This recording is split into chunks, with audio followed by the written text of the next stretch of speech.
Hey guys, tonight we're slipping into a world draped in velvet and silence where grief doesn't whisper, it parades in full regalia. You're walking into a Victorian parlor where the clocks are muffled, the mirrors covered, and the air itself seems to wear a veil. Heavy curtains block out the sun, not for style, but for sorrow. In this world, mourning isn't something you feel quietly. It's something you perform. Every gesture, every stitch of clothing, every breath is calibrated to tell the world someone has died. And guess what? You probably wouldn't survive this era's grief etiquette.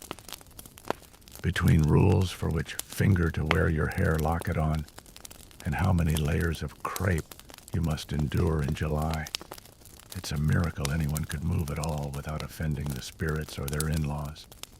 So, before you get comfortable, take a moment to like the video and subscribe, but only if you genuinely enjoy what I do here. And let me know in the comments where you're listening from and what time it is right now.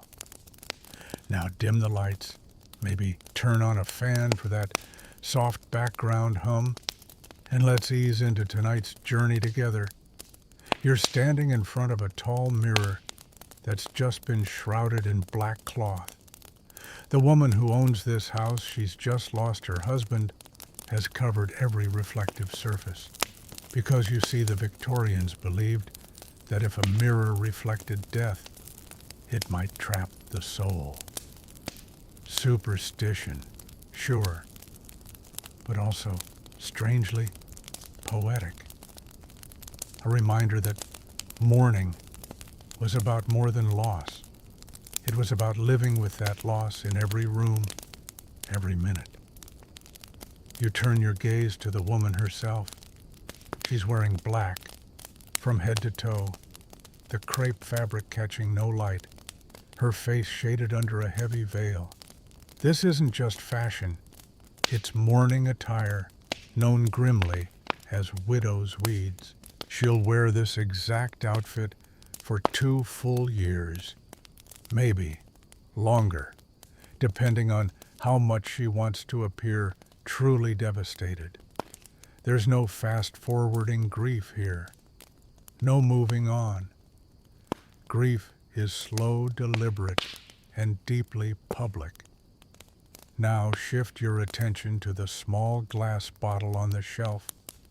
It's filled with what looks like cloudy water, but it's actually her tears. Tear bottles, or lacrimatories, were said to be used by mourners to collect their sorrow. The more tears, the more love. Sound theatrical, of course.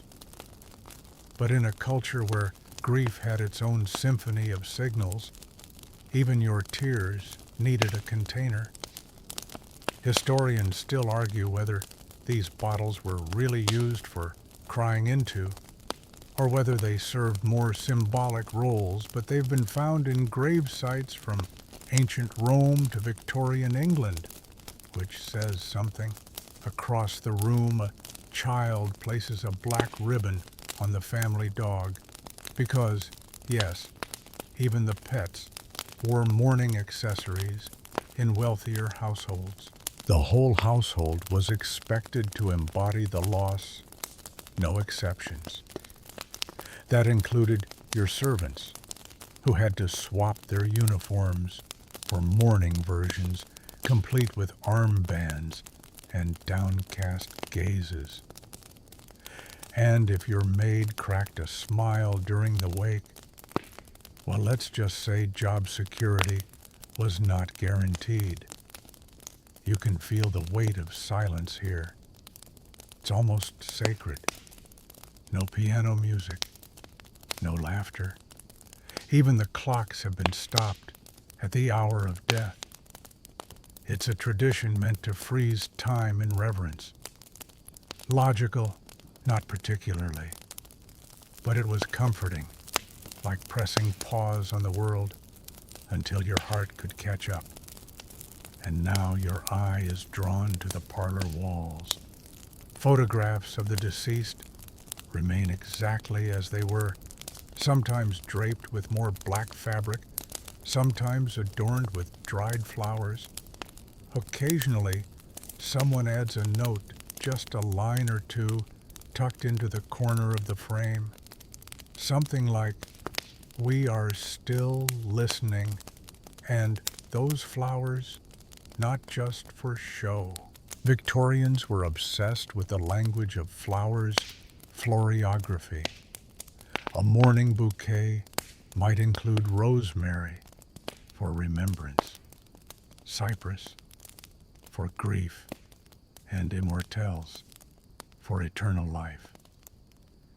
You weren't just decorating, you were sending encrypted emotional telegrams with petals. There's a strange comfort in this structured grief, isn't there? No fumbling for what to say, no awkward casseroles, just ritual. Black clothing, black stationery, black gloves, and if you were especially stylish, a black parasol. Even your handkerchief had rules. A white border meant general mourning.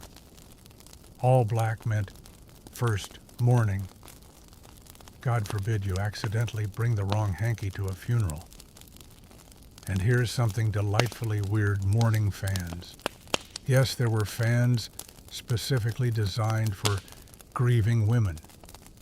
Painted with weeping willows or urns, they fluttered modestly in overheated drawing rooms, because apparently decorum stops for no season, not even summer. Now step outside this house with me. Even the windows have black crepe tied into bows. It's a sign to the neighborhood that this home is in mourning. Neighbors cross the street. Voices drop hats, are tipped. Grief is a social signal, a shared language. It tells others, be gentle, be still, but there's pressure in that too. Grieve too little and you're cold. Grieve too long and you're morbid.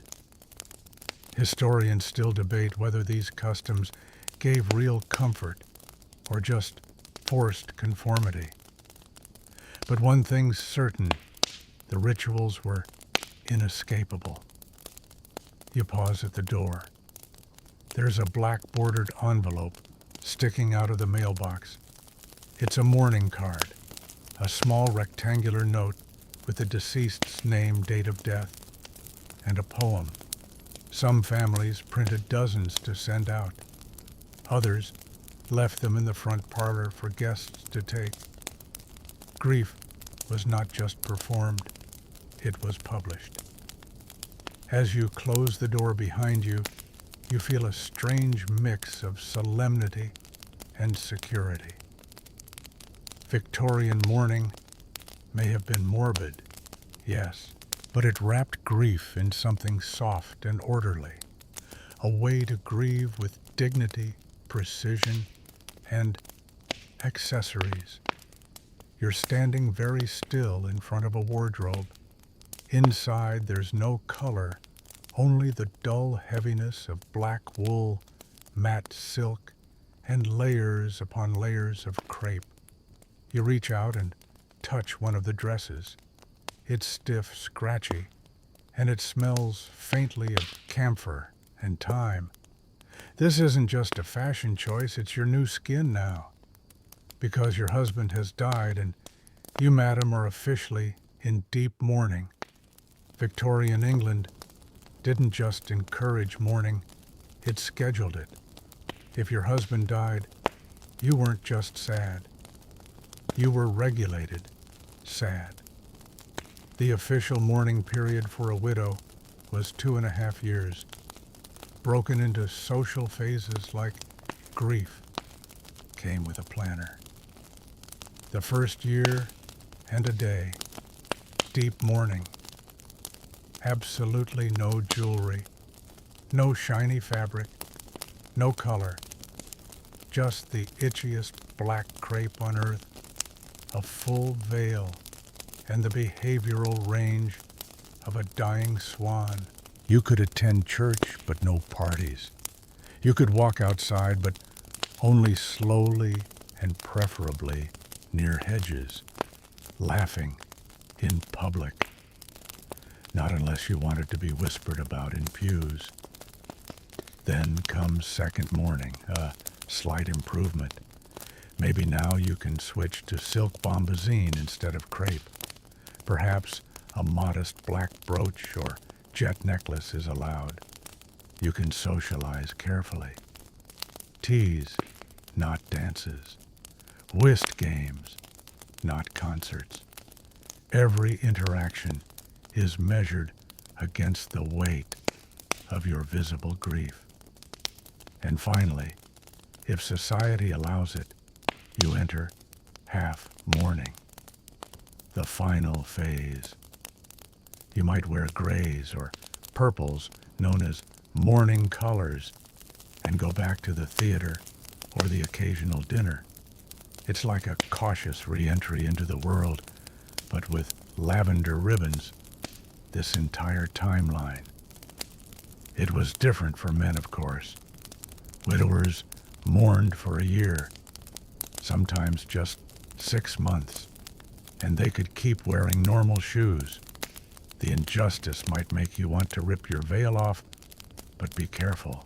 Removing it too soon could be seen as unseemly, or worse, unladylike.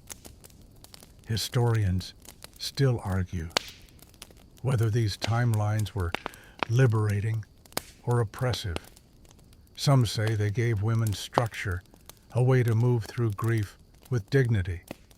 Others argue they were yet another method of social control, boxing women into silence and sacrifice, while men rejoined public life with barely a wrinkle in their cravat. And speaking of wrinkles, let's talk veils. The widow's veil wasn't just a fashion statement.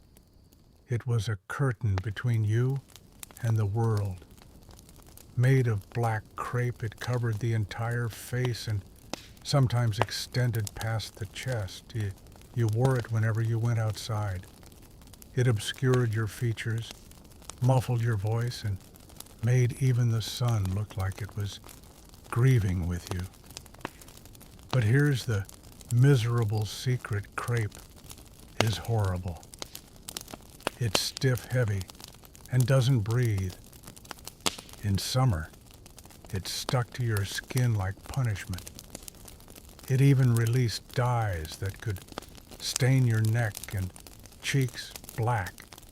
Charming. Some doctors warned that prolonged use of the veil could cause depression or even madness. But of course, no one really blamed the veil. They just nodded sagely and said, "Ah, yes, she's grieving too hard." Even your undergarments might be dyed black. You could buy mourning corsets, mourning gloves, mourning handkerchiefs, and yes, mourning underpants, because nothing says devotion like black bloomers. The mourning industry didn't stop at the veil. It swallowed your entire closet. And you couldn't just wear black, you had to wear the right kind of black. That's where mourning crepe came in, a dull, lusterless, crinkly fabric, specially manufactured for grief. You could spot a cheap mourner by the shine of their black. If it gleamed, they weren't serious. Now imagine the cost. Every phase of mourning required new clothing. If you were wealthy, you had custom mourning gowns made by dressmakers who specialized in sorrow. Entire shops, some draped in velvet, some discreetly dark, catered to your grief wardrobe. But if you were poor, you might dye your only dress black or borrow a veil from a neighbor. Mourning was a performance, and the stage required props. And society watched closely. If you skipped a phase or wore the wrong shade, people noticed. You could be gossiped about, excluded from social events, even lose suitors. Because yes, even in mourning, people judged your marriageability. Widowhood might make you mysterious, but only if you mourned properly. Now picture yourself walking through the street in full mourning attire. Your veil flutters like a ghost. Strangers lower their voices as you pass. They step aside. They respect you, but they also fear you a little, because to be in mourning was to live visibly alongside death. You were a living monument to someone else's end. And it wasn't just women. Children, too, had mourning clothing, tiny black jackets, little crepe caps. A child might mourn a parent for a full year, or vice versa.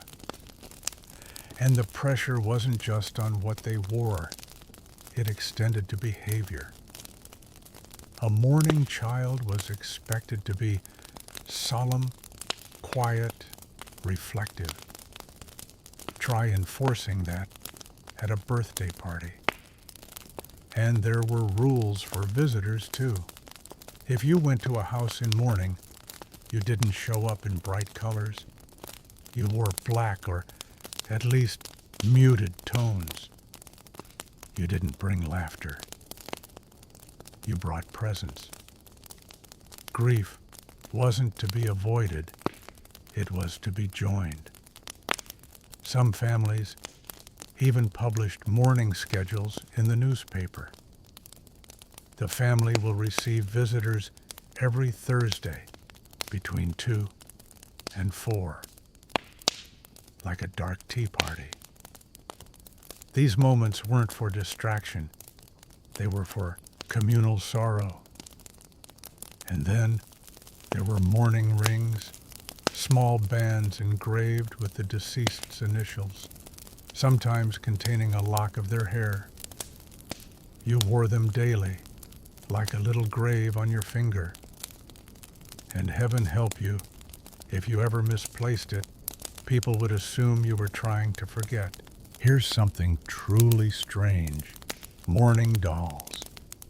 When a child died, some families commissioned lifelike dolls, made in the child's image, same height, same face, even dressed in the child's last clothes. Some kept the doll in the parlor, others in the child's bed. It sounds morbid now, but to the Victorians, it was just another way to hold on to someone, a grief anchor. There's a fringe theory among some scholars that these customs gave Victorians a sense of emotional power, rituals they could control in a world where death was otherwise uncontrollable. Others argue it made death too ordinary, too normalized, leaving no space for spontaneous emotion. No crying on the bus, no random laughter through tears. But here's a funny twist. Despite all these layers, all this darkness, grief became its own aesthetic. Mourning fashion influenced mainstream trends. Black lace, jet jewelry, high collars, they filtered into evening wear. In a bizarre way, death made things fashionable. You finally return to your room, strip off the stiff veil, and sit by the vanity. You see your face, not reflected in a mirror, but in a small oval brooch. Inside it, a swirl of your husband's hair preserved behind glass. It's oddly comforting, soft, human, real. You touch it gently, and for a moment you understand in this world of rituals and fabrics and endless etiquette. All anyone wants is to remember to not forget. You wake up alone in a house that still smells like him, his shaving soap, his favorite chairs, worn leather, the faint trace of tobacco in the curtains. But it's not just the scent that lingers, it's his absence, hollow and dense, like a second shadow following you through the day. And you're not just missing your husband, you're now part of a culture that demands you perform that missing. And who better to set the tone than Queen Victoria, the original widow-in-chief? It's 1861. Prince Albert is dead. The Queen of England, once bustling with political ambition, and 9 children underfoot, falls into a silence that will stretch for 40 years. Not 40 days, not 40 weeks. 40 years of partial or total mourning. She wore black until she died. She rarely appeared in public. When she did, it was in full mourning attire, black gowns, black veils, and the kind of face that made small talk evaporate. If mourning had a mascot, it was Victoria. Historians still argue whether her mourning was deeply personal or politically calculated. Was it an expression of profound love or a power move to enshrine herself as the grieving goddess of an empire? Maybe both. One thing's clear, her example institutionalized grief. It took personal sorrow and made it state policy. And everyone followed. You, sitting in your modest home with your black gloves and aching fingers, were living under the shadow of a queen who had turned mourning into monarchy. The queen had mourning portraits commissioned, wearing jet jewelry and gazing solemnly into the middle distance. She had statues of Albert built across the country, grief turned into granite.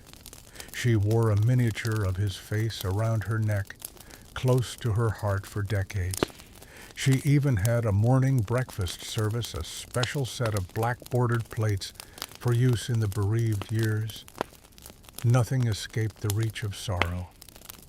Even her servants were required to maintain the mourning dress code.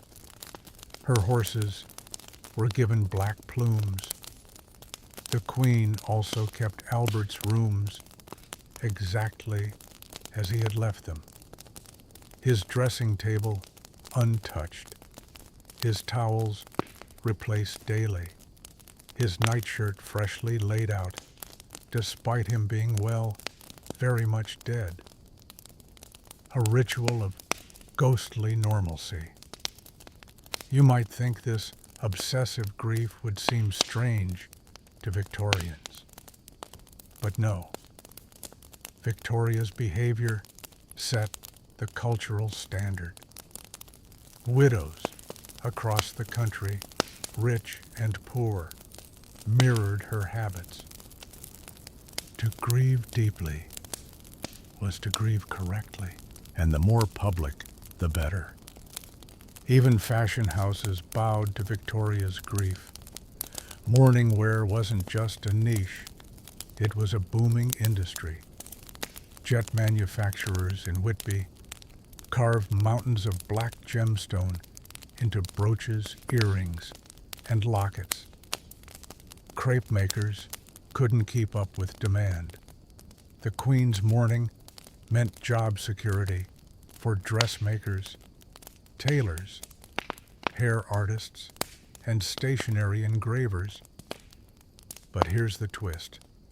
Her extreme mourning wasn't entirely private. She found comfort in one man's company, John Brown, a rugged Scottish servant who walked her dogs and eventually walked her through her darkest days. He became so indispensable that he was widely mocked by the press as the Queen's Highland servant, a polite way of saying suspect companion. Historians still debate whether Victoria and Brown had a romantic relationship. There's no definitive proof, but the rumors certainly haunted her court. Some say he was a loyal friend. Others whisper that he was more than that, a balm for grief that never healed.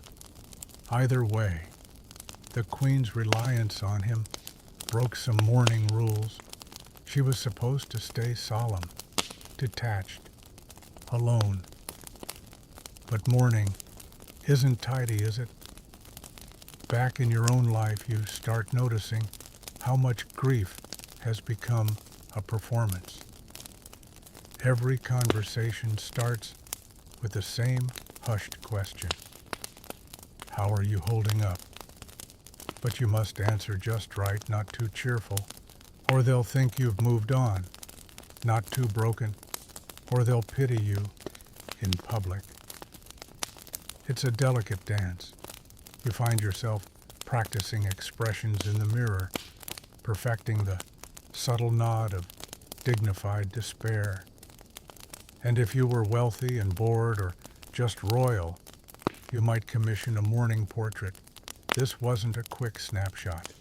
It was a full day of posing, sometimes in funereal poses, with soft lighting and symbolic props, urns, lilies, even hourglasses. You didn't smile. You didn't sparkle. You suffered artistically. The Queen had entire wings of her palaces decorated with such portraits. You could walk through the halls and watch grief evolve over time, like flipping through a very somber scrapbook. And it didn't stop at humans. When Victoria's favorite dog died, her collie Noble, she had his statue made and placed at his grave with an inscribed poem. Mourning extended to animals, to objects, to the self. You sit by your window, watching a black-draped carriage pass. It's a funeral procession. The hearse is pulled by horses wearing black feathered plumes, and behind it walks a line of mourners. Some are crying, others are just trying to keep their veils from sticking to their faces. But all of them are dressed the part. This isn't just loss. It's pageantry. And you wonder, is this how we keep the dead with us?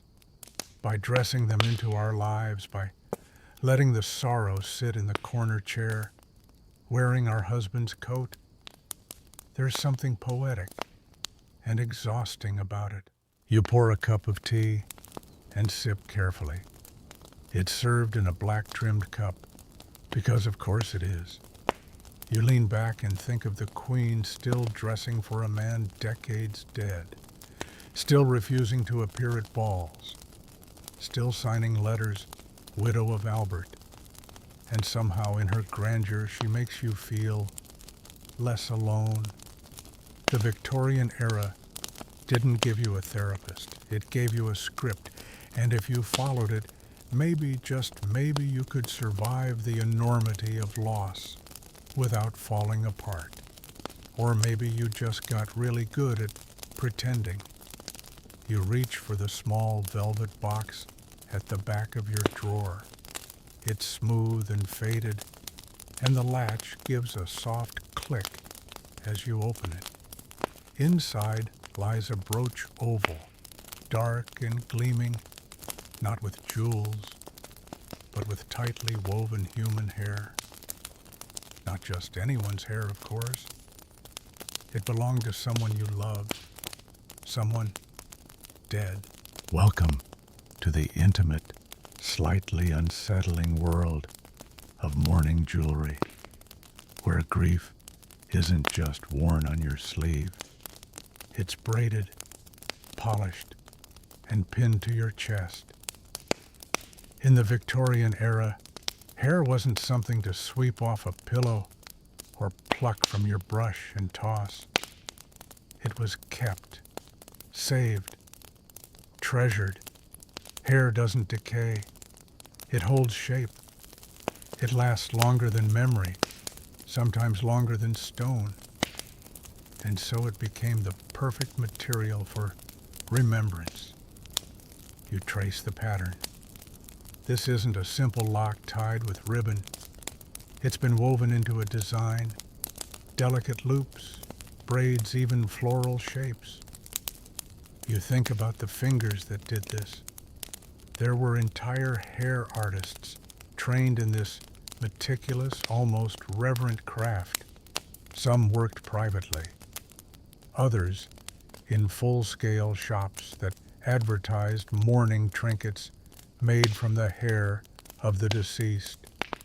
You could bring in your loved one's braid and receive weeks later a ring, a locket, or a necklace that held their presence literally close to your skin.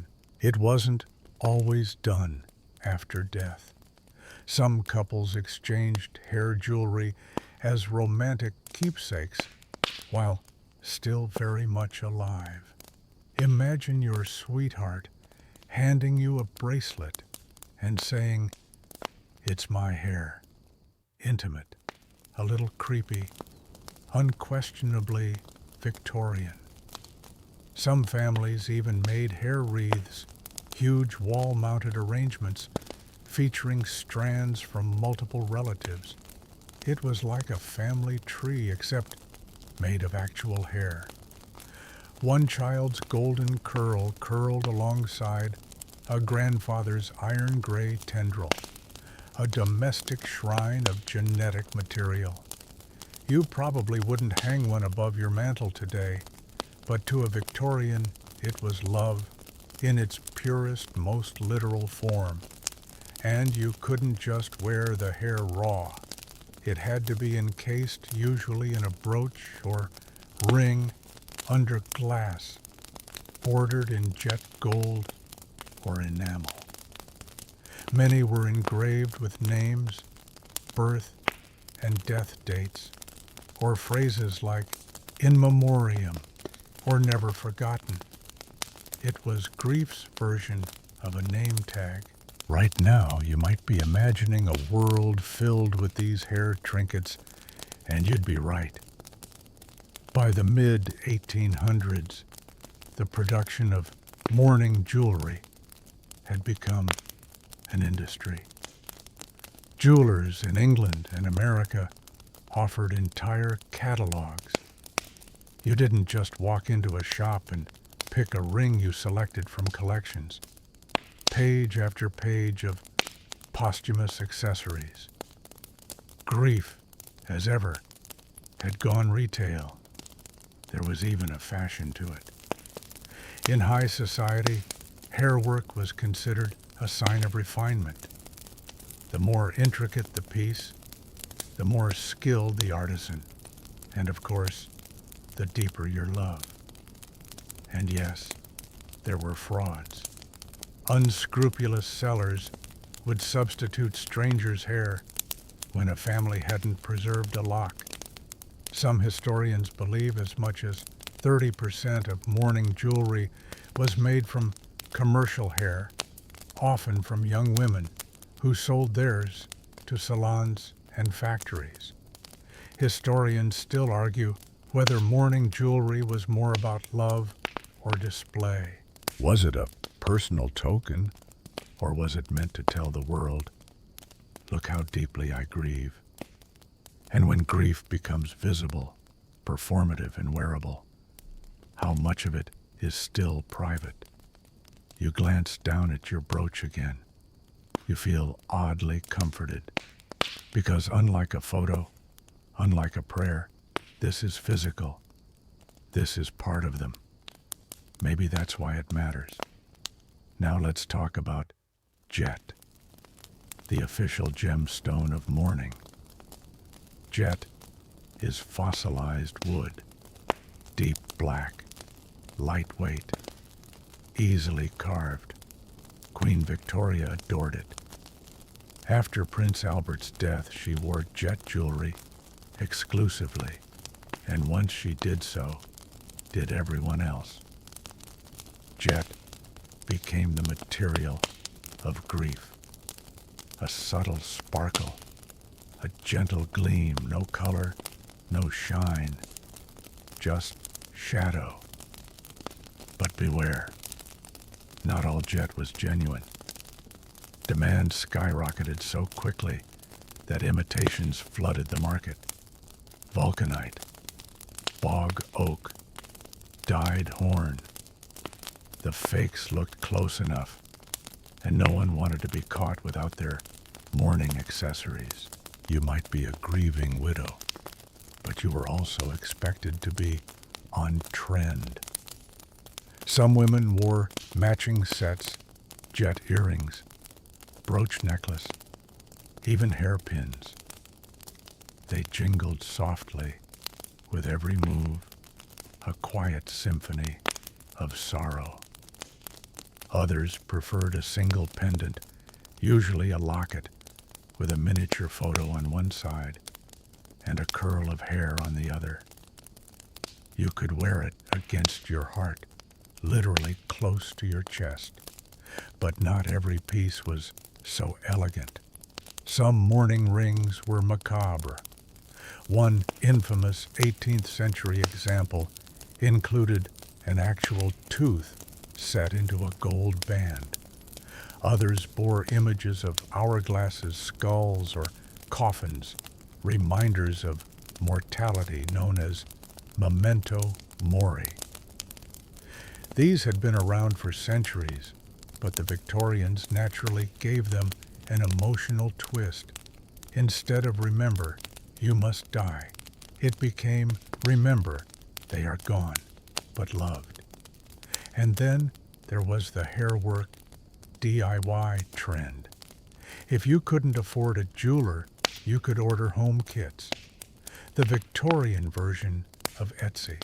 These included instructions, wire forms, hair weaving tools, and wax to shape the curls. It wasn't easy.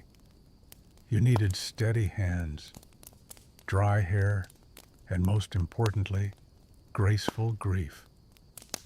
Imagine sitting by candlelight twisting your mother's hair into a forget-me-not spiral, knowing every movement was its own prayer. You place the brooch back in the box. The air feels thicker now, like the room remembers, and just as you start to close the lid, you notice something odd, a second smaller compartment. Inside, another lock of hair, this one lighter, a child's. You swallow hard, because mourning jewelry wasn't just for spouses. It was for parents, siblings, even infants lost in their first days. Infant mortality was high, and mourning tokens like these were often the only tangible reminder a mother had. A bracelet, a ring, a silver locket with nothing inside but silence. You sit back in your chair, a little shaken, a little comforted, because even through the lens of all this elaborate grief, there is something achingly beautiful about it. They kept what they could. They held what wouldn't rot. They wore their love in public. And somehow, in the stiff jet beads and braided hair, in the tiny handwriting on a ring's inner band, you can feel something eternal, the desire to remember, visibly, physically, desperately. You're in a room that smells like varnish, old lace, and the kind of quiet that only follows something final. On the table in front of you is a framed photograph. At first glance, it's unremarkable. Just a stiff-looking family, posed in formal wear. But then you notice something. One person doesn't quite look alive. That's because they aren't.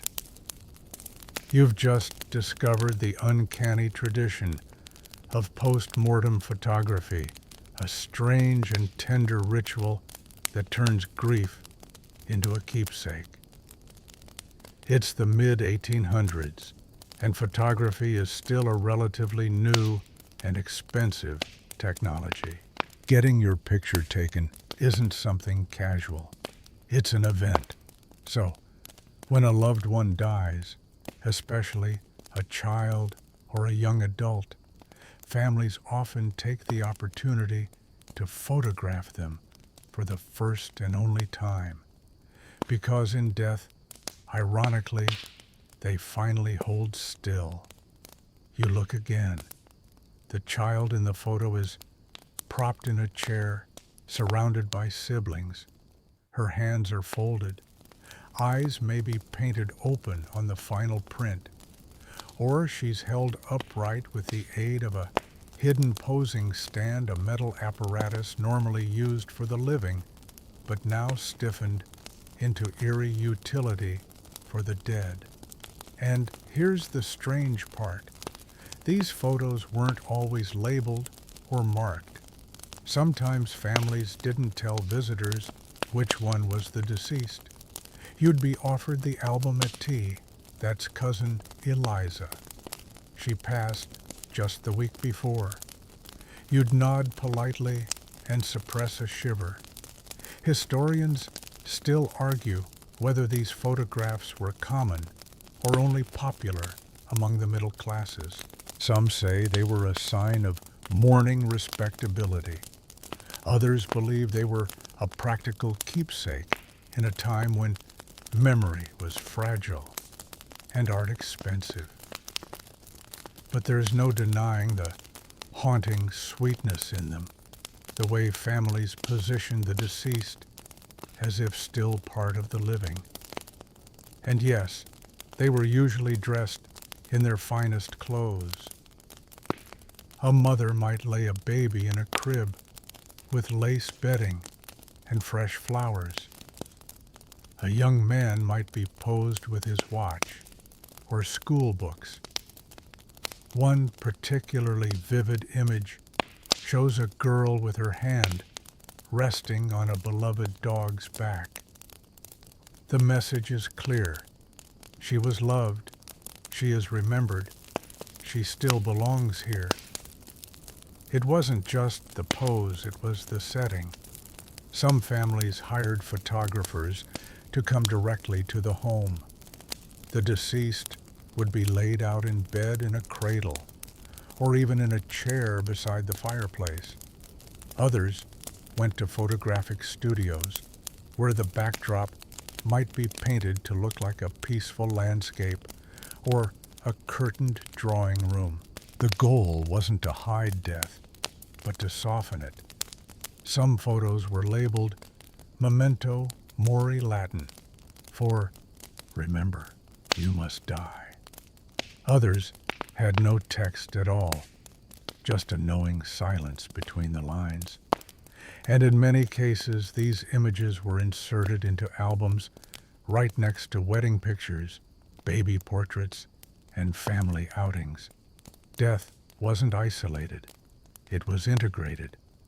You might think that sounds grim, but in the Victorian world, death wasn't hidden away in sterile hospital rooms. It happened at home. You died in your bed in your nightshirt, surrounded by family. It wasn't unusual for children to grow up having seen dead relatives laid out in the parlor. It was sad, yes, but also ordinary, like Sunday soup or cold weather. So having a photo of your deceased child on the mantel wasn't morbid. It was comforting a way of freezing them in time, a way of saying, look, they were here. You turn to another photo. This one shows a young couple, the husband visibly alive, the wife propped in a seated position. If you look closely, you'll see a shadow under her hand that doesn't quite match the lighting. That's the clue. She's gone. He isn't. But the portrait still says we were together. Some images became even more symbolic. The dead child placed near a blooming flower as if to suggest transition. A hand clutching a rosary. Eyes gently closed as though merely asleep. And here's a detail you didn't expect photo retouching.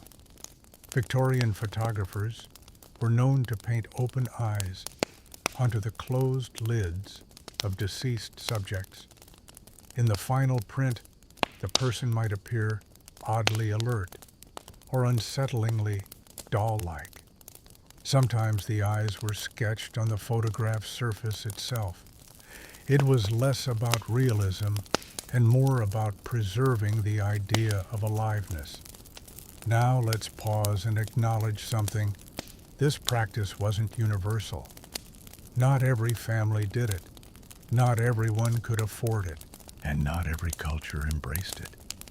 But where it did appear in Britain, America, France, even Mexico, it reflected a shared human instinct to capture what is slipping away. You reach for another album, its leather cover cracking at the corners. Inside are two sisters seated side by side. Only one is gone. You know it immediately, not because of her pallor, but because of the way the other sister leans toward her. Not dramatically, just slightly. A tilt of the head, a hand held gently. It's a portrait of grief made quietly visible. This kind of photo would be sent to distant relatives. Here is our son. He passed on Sunday. He was 12. You might keep it on your bureau. Frame it on the wall. It wasn't hidden. Grief was meant to be seen. Even pets weren't excluded. Some families photographed their dogs or cats after death, curled up with their favorite toy.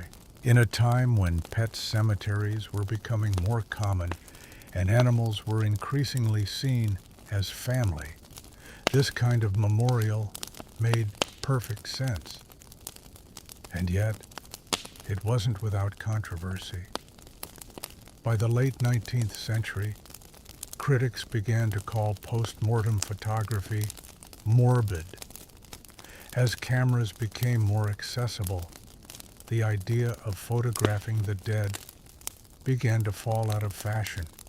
What was once an act of love became something whispered about with discomfort. Still, many of these photos survive today, tucked in antique shops, preserved in dusty archives, scanned online by curious historians. Some are misidentified. Others are studied for their strange beauty. They are pieces of grief frozen on silvered glass. You close the album. Your reflection in the glass is faint but clear.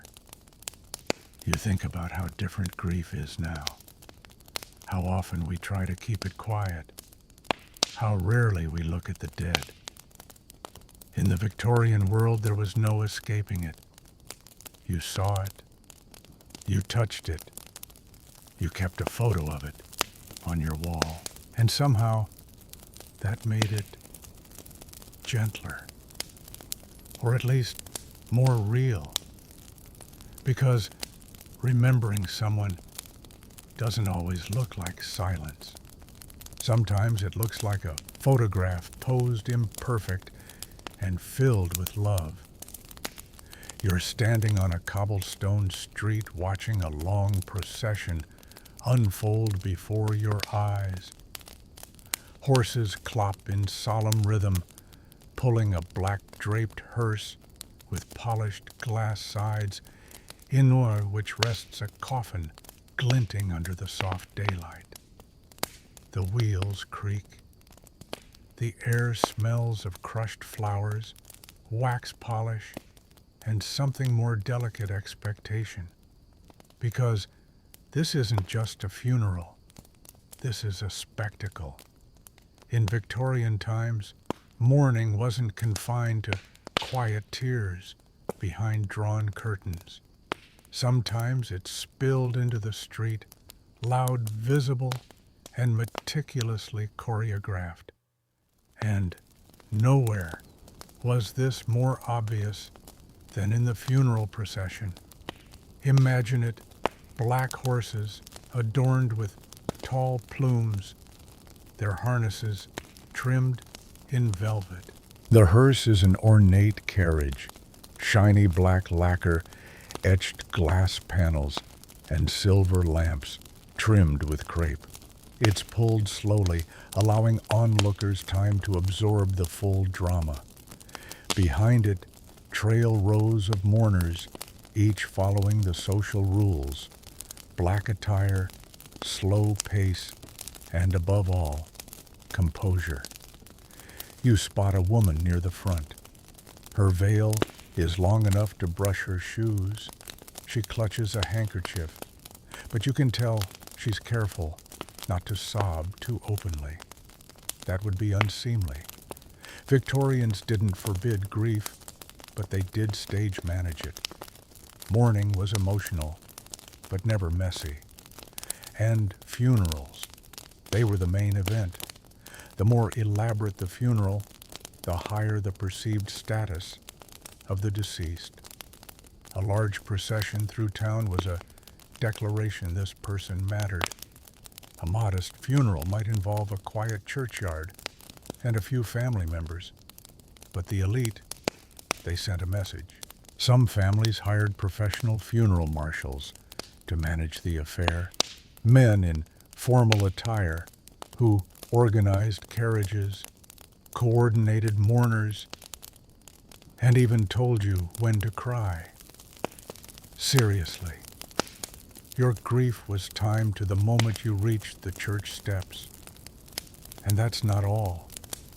You could hire mutes professional mourners who walked silently at the front of the procession, dressed in long black robes and top hats, holding staves draped in crepe. Their job was to signal grief to the world without ever speaking. They looked tragic, theatrical, and completely composed. Think of them as the sad-faced bouncers of bereavement. But let's be honest, this wasn't always about the deceased. Sometimes it was about performance. A successful funeral said something not just about who died, but about who they left behind. You were judged not only on your grief, but on how well you presented it. You walk further down the road and pass a flower cart.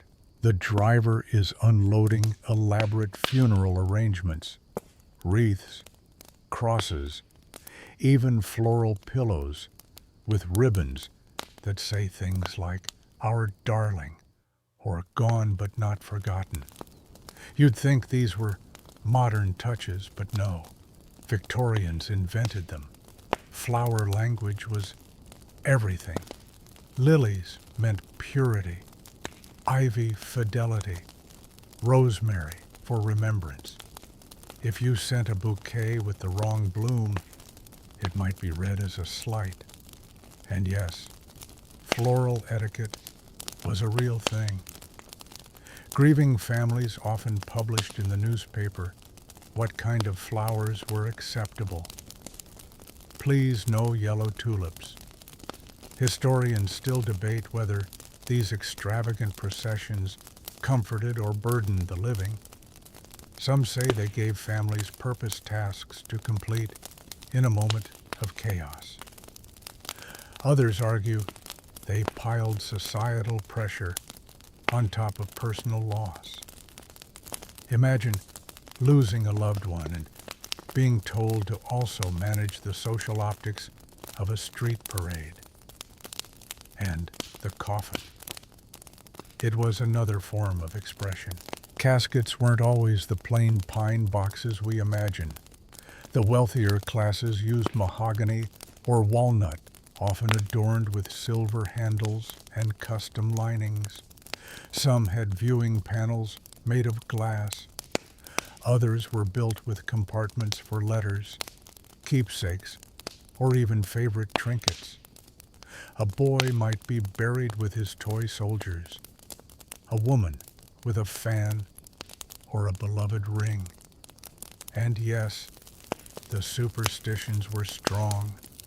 The coffin was carried feet first out of the home to prevent the spirit from looking back and deciding to stay. Mirrors were covered, curtains, drawn clocks stopped, all part of the belief that the soul could get confused or trapped. These rituals weren't just for tradition. They were for spiritual hygiene. You stop at a curb and let the mourners pass. A small boy, no more than 8, wears a black ribbon on his arm. His face is pinched with seriousness. Even children participated. They were expected to behave, to show respect, and to dress accordingly. No bright colors, no loud voices. Grief was intergenerational. You feel the weight of it, the formality, the rhythm, but also the strange beauty. This wasn't just about sadness. It was about marking a life. The procession didn't just move through the streets. It impressed itself upon them. People stopped what they were doing. Shopkeepers stood still. Bystanders bowed their heads. Even strangers shared the silence. It's hard to imagine now, when so many deaths are private, clinical, quietly folded into hospitals and crematoriums. The Victorians brought it outside. They said, "Look, someone has died, and we will not rush this." Some families took it a step further and hired bands to play funeral marches. Others used carriages full of flowers to trail behind the hearse like colorful punctuation marks. Some even hired entire choral groups to sing hymns as the body was lowered into the grave. And yes, it could get expensive. There were pamphlets warning against grief inflation, trying to outdo your neighbor's funerals. You can almost hear it, the soft clop of horses, the low hum of hymns, the occasional sob muffled behind a veil. Then, as the procession ends at the cemetery gates, the mood shifts again. The burial itself is often brief, solemn. Clergy offer scripture. A mourner might toss a flower into the grave. Sometimes a poem is read or a memory is shared. But mostly, there is stillness. And then the crowd disperses. Some head to the wake, food, tea, conversation, reflection.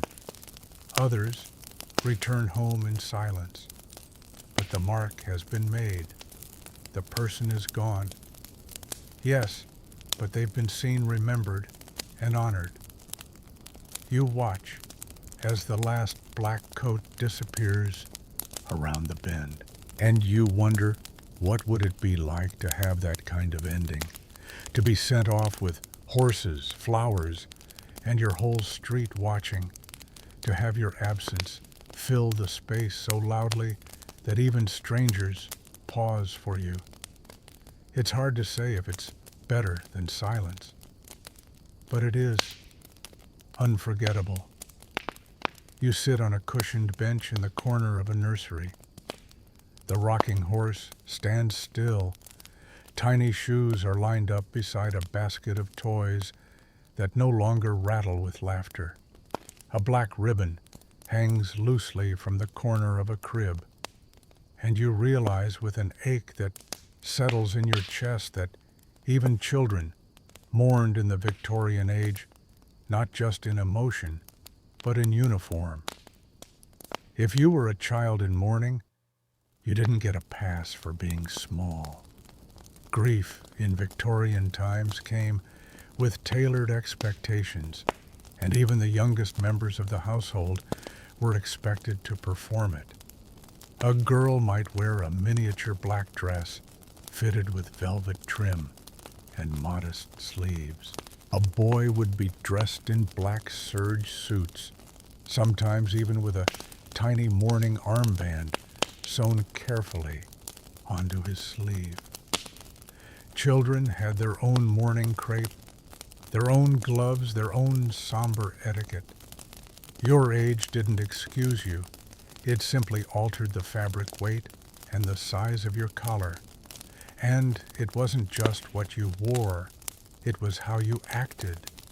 Children were expected to be quiet, respectful, withdrawn, but not so sorrowful as to make the adults uncomfortable. You were a symbol of innocence, yes, but also a mirror. The way you behaved reflected on your family. Were you too loud at the funeral? Did you forget to curtsy to the grieving aunt? Did you smile? Some families even hired mourning tutors or nurses to help guide children through the ritual. Someone who would ensure they understood when to speak, when to sit, when to bow their head. Imagine being 5 years old and learning how to curate your grief for a crowd. Historians still debate whether these customs were healthy or harmful. Some argue they gave children a clear structure during chaotic times. Others say it forced children to bottle emotions they barely understood, teaching them performance before they ever knew authenticity. You hear the sound of children's footsteps echoing down a hallway, slow measured. A funeral procession is underway. The youngest children are usually placed at the front, carrying flowers or ribbons. Sometimes they held memory wreaths, small arrangements meant to symbolize eternal life or purity, or simply the fragility of childhood itself. And then there were coffin bearers. Yes, even boys as young as 10 might be chosen to carry the coffin of a deceased sibling or schoolmate. It was seen as an honor, a rite of passage, a sobering walk under the weight of both wood and sorrow. Some schools had mourning uniforms, a black sash over the shoulder, a black ribbon in the hair. In elite boarding schools, the death of a student or teacher would prompt school-wide mourning attire for days or even weeks. The group absorbed the grief, and the children, willing or not, became living emblems of remembrance. And when children themselves died, the rituals took on an entirely different hue. The Victorian ideal of childhood was deeply sentimental. Children were seen as angelic, pure, halfway between earth and heaven. So, when a child died, the mourning rituals were often elaborate, emotionally charged, and tinged with an almost theatrical sorrow. Girls were often buried in white dresses adorned with lace and flowers. Boys were laid to rest with toy soldiers or prayer books. Coffins were small, but often intricately carved. Some had glass panels for viewing, Others had embroidered linings or hand-painted details. And yes, families sometimes had portraits painted or post-mortem photographs taken, as we've seen, where the child was posed among their toys, their siblings, or in the arms of their mother. Some parents kept a lock of the child's hair in a locket, or preserved baby shoes in glass domes. One mother, upon losing her daughter, had her nursery preserved exactly as it was dust and all for over a decade. The room became a shrine frozen in time, a quiet space filled with phantom lullabies. In mourning books and guides, yes, those existed, there were whole sections devoted to child loss. How long a parent should wear black, what poems to recite, what color of mourning was appropriate, how to respond if a stranger asked, "How many children do you have?" It's hard to imagine now. In our world, we shield children from death. We tuck grief away behind euphemisms and distractions. But in the Victorian world, grief was a household guest, and the children were expected to offer it tea. You move toward the parlor and see a small child curled in her mother's lap, both dressed in black. The girl is holding a single white rose, and she's tracing the petals with one finger. She doesn't cry, but you can tell she knows something is missing. The weight of absence may not be fully understood, but it is felt. There were, of course, families who resisted, parents who allowed their children to play to run barefoot in the garden, even in black shoes, families who gently skipped the mourning outfit or who removed their child from a funeral procession altogether. But these were exceptions, not the rule. There was even literature aimed at mourning children, small books filled with verses about heaven angels and reuniting with lost loved ones. One popular poem began, "The Lord has plucked a flower so fair to bloom within his garden there."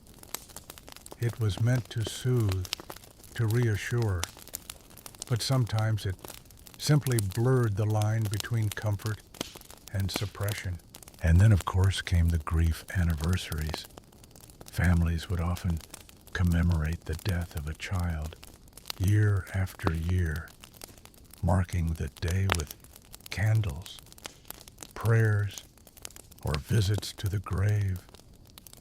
A child might be brought along to help clean the headstone or to leave flowers at the base. These were not seen as morbid tasks. They were part of growing up. You think about that. In a world where death walked beside you, where children were often lost before their 5th birthday, where illness had no cure and safety was mostly a hope you didn't hide from loss. You made room for it. You dressed it, named it, walked with it to school. Maybe that's why so many children's books of the era are oddly dark, filled with lost siblings, angelic deaths, moral lessons on mortality. These weren't cautionary tales. They were echoes of life as it was lived. And as you look out at the fading day, you imagine what it would have been like to be a child in mourning, to wear that little black jacket, to walk slowly beside a hearse, to sit in a room full of adults, whispering in sorrowful tones, and not understand everything, but understand enough, because even children feel grief. And in the Victorian age, they were taught to wear it well. You're sitting in a chair, holding a small object in your lap. It's old, maybe a letter, maybe a button, maybe just a pressed flower, so brittle it threatens to crumble with the slightest sigh. And yet to you, it feels heavier than it should, because it isn't just a trinket. It's a memory suspended in time. You're holding what the Victorians would have called a grief token, a grave good, a keepsake left behind or held onto, so that even as bodies decay, connection endures. In the Victorian world, grief didn't just live in your clothes or your photographs. It lived in objects. Things mattered. Things carried meaning. And when someone died, you didn't just bury them. You buried them with stories. Take grave goods, for example. Despite Christianity's teachings that the dead rise without possessions, many Victorian families quietly, tenderly slipped personal items into coffins. A worn Bible, a lock of a mother's hair, a note written in trembling pencil, a tiny toy, sometimes even a bit of food. You weren't feeding the dead, you were feeding the ache inside yourself that said, don't let them go empty-handed. There's the story of a man buried with his favorite pipe, even though he hadn't smoked in years. A girl interred with her dance shoes. A boy with his school satchel still full of papers. One woman requested to be buried holding her husband's shaving brush. It had belonged to him, but smelled like her memory of him. Historians still debate the religious implications of these gestures. Officially, grave goods weren't encouraged, but unofficially, they were everywhere. Small, intimate items often smuggled into the casket by family members, sometimes with the undertaker's knowing glance, sometimes not. And then there were the things the living kept. You look to your right. There's a simple wooden box on a shelf.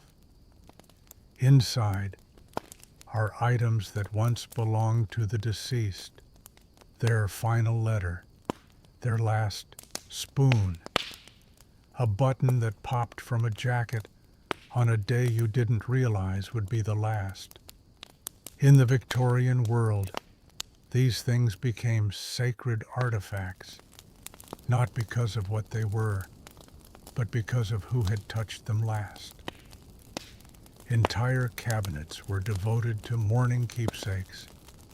You could visit a friend's house and see a small framed pair of spectacles hanging above the fireplace with a small plaque, "Father's last worn."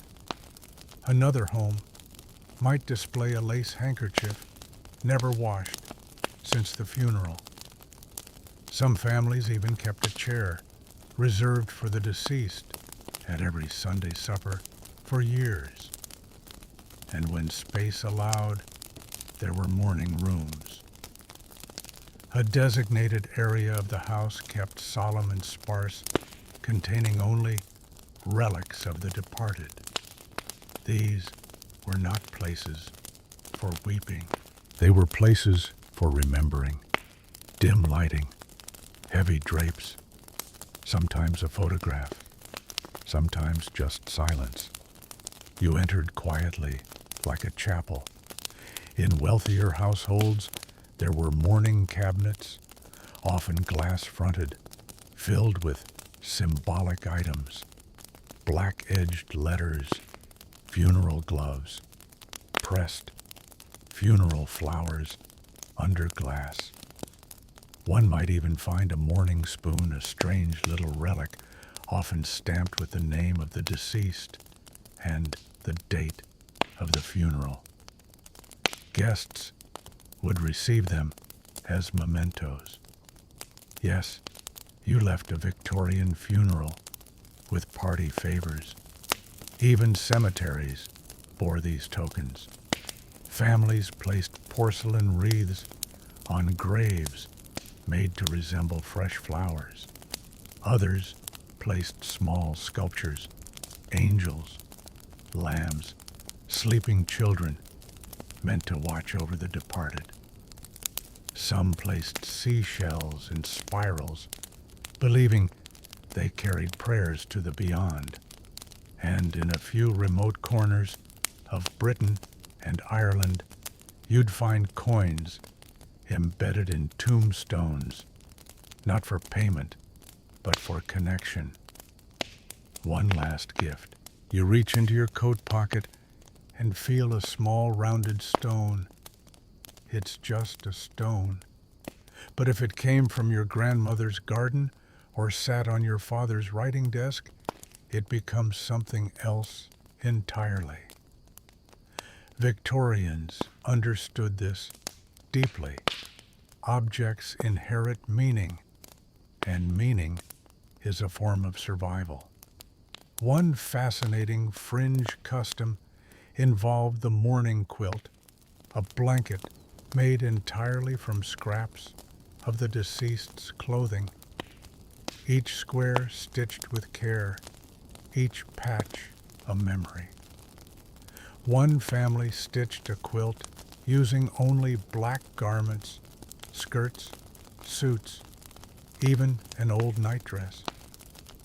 The result was heavy emotionally and physically, but somehow comforting. Like grief could be folded, wrapped, warmed. And then there were the funeral cards, small printed rectangles, usually edged in black, sometimes decorated with doves' crosses or forget-me-nots. On them were printed the name of the deceased, their birth and death dates, and often a short poem or Bible verse. These cards were given out at the funeral or mailed to distant friends. People collected them, displayed them. One woman was known to have an entire album of them, over 300, from friends, relatives, and neighbors. You leaf through a similar album now. Each card is a doorway to a life once warm. One reads, "Our darling little Alfred called to heaven at age 3 years, 2 months, 4 days." You stop, not because of the age, but because of the specificity. Even in grief, the Victorians measured everything, as if the details kept the person from slipping entirely away. Of course, not all keepsakes were so delicate. Some were practical clocks, stopped at the time of death, never restarted. Windows nailed shut in the room where death occurred. One woman insisted on keeping her husband's shaving water refreshed every morning for 20 years. Was it ritual delusion? Love historians still argue. And let's not forget the practice of mourning embroidery. Yes, embroidery. Women often stitched samplers in black thread depicting urns, weeping willows, or tombs surrounding a central inscription of the deceased's name. It was both a tribute and a coping mechanism. Needle in, grief out, a silent rhythm of memory. In some regions, people placed mourning dolls on children's graves, porcelain figures, dressed to resemble the lost child. These dolls sat in glass boxes to protect them from weather, their eyes fixed on eternity. In other places, families planted a mourning tree, a weeping willow, or a yew meant to outlive generations. You glance up at a small picture frame nearby. Inside is not a photo, but a pressed flower. Beneath it, a handwritten note. From Mother's casket, 1879. It's brown and delicate and almost gone. But not quite, which perhaps was the whole point. The Victorians didn't ask grief to vanish. They asked it to take shape, to sit beside them, to wear buttons and lace, to rest gently in drawers and boxes. They knew that one day even memory might fade, but a pressed flower might outlive it. And so they held on, not just with their hearts, but with their hands. You're seated at a writing desk, bathed in the pale light of early evening. The wood is dark mahogany, polished to a quiet shine. A stack of envelopes lies before you, edges black as ink, their color declaring what your words cannot. Someone has died. In the Victorian world, mourning extended beyond clothes and funerals. It seeped into communication. Even your stationery wore sorrow. You reach for a pen, the nib still slightly stained from the last condolence you attempted to write. These aren't just letters, they're rituals. Your paper is edged in a thick black border. The wider the border, the fresher the grief. After a few months, you're allowed to switch to a thinner border. Eventually, if you can stomach it, you write on white paper again. But not yet. The etiquette was strict. If you were in mourning, all your outgoing correspondence was expected to reflect it. Letters, notes, thank you cards, even invitations, though there weren't many during grief, were issued in black-bordered form. The moment your mail arrived at someone's home, they knew someone has passed. And if you were the recipient of such a letter, the proper response was just as formal. Acknowledgement of the death. A few carefully chosen phrases. No jokes. No keep your chin up. Just solemn, appropriate sympathy. Victorians had entire books filled with mourning letter templates, complete with suggested phrases like, "We bow to divine providence," or "His loss is heaven's gain." It may sound cold now, but to them it was comforting, a script when your own words failed. You pick up a mourning calling card next. It's small, about the size of a business card, but printed in elegant script with a black border. These were left behind after funeral visits or sent along with a mourning basket.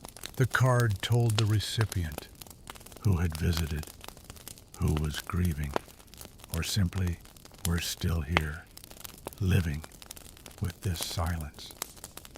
Some were printed with just a name, Mrs. Evelyn Harper, in affliction. Others carried brief lines of poetry, or a quote from Scripture, or even just "with sorrow." There was an entire etiquette guide dedicated to when and how to send these cards. When a death occurred, when a first year had passed, when someone moved forward out of black into gray. Even envelopes were precise. You weren't supposed to seal a mourning envelope with bright wax. Red wax was for romance. Gold for formal announcements. In mourning, you used black wax or simple adhesives, quiet, unassuming, dignified.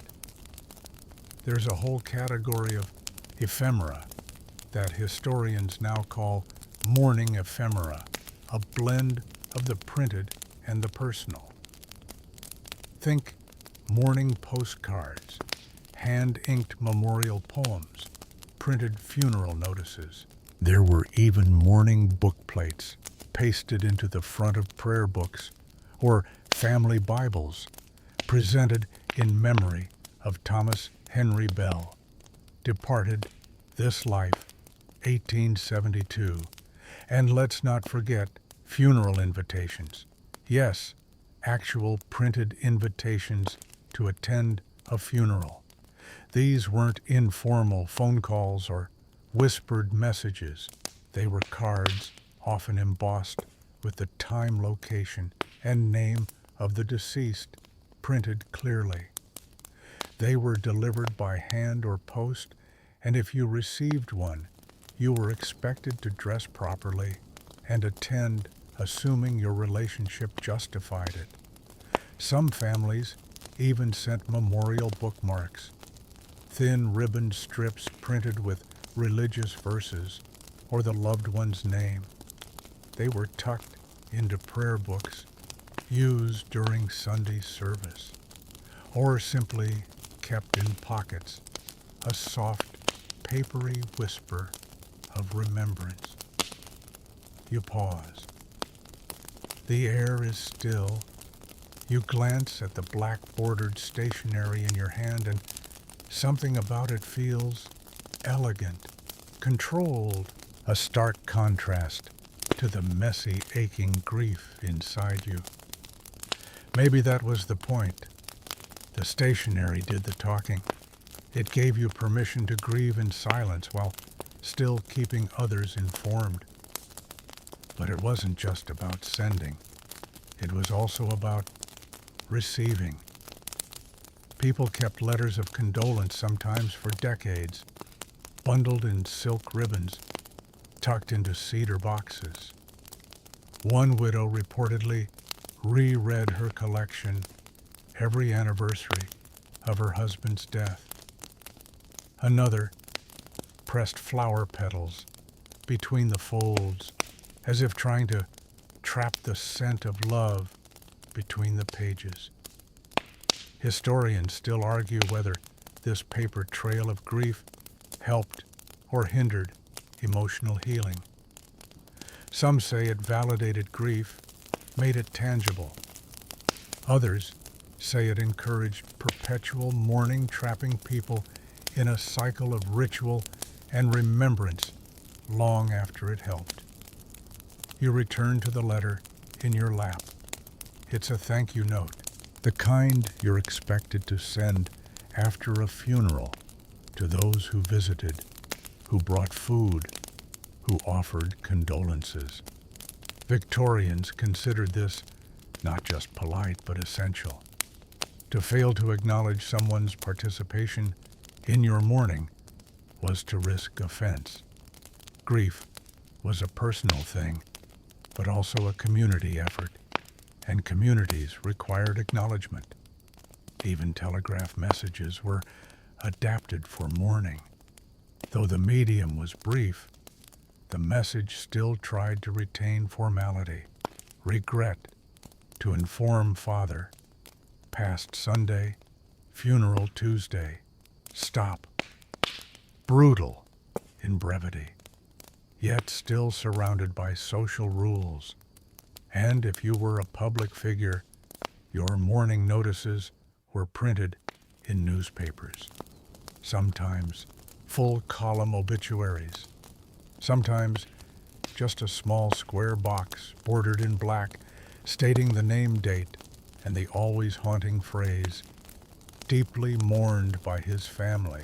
In rare cases, entire towns printed mourning broadsides, large sheets of newsprint filled with tributes and poetry handed out during public funerals or tacked onto notice boards.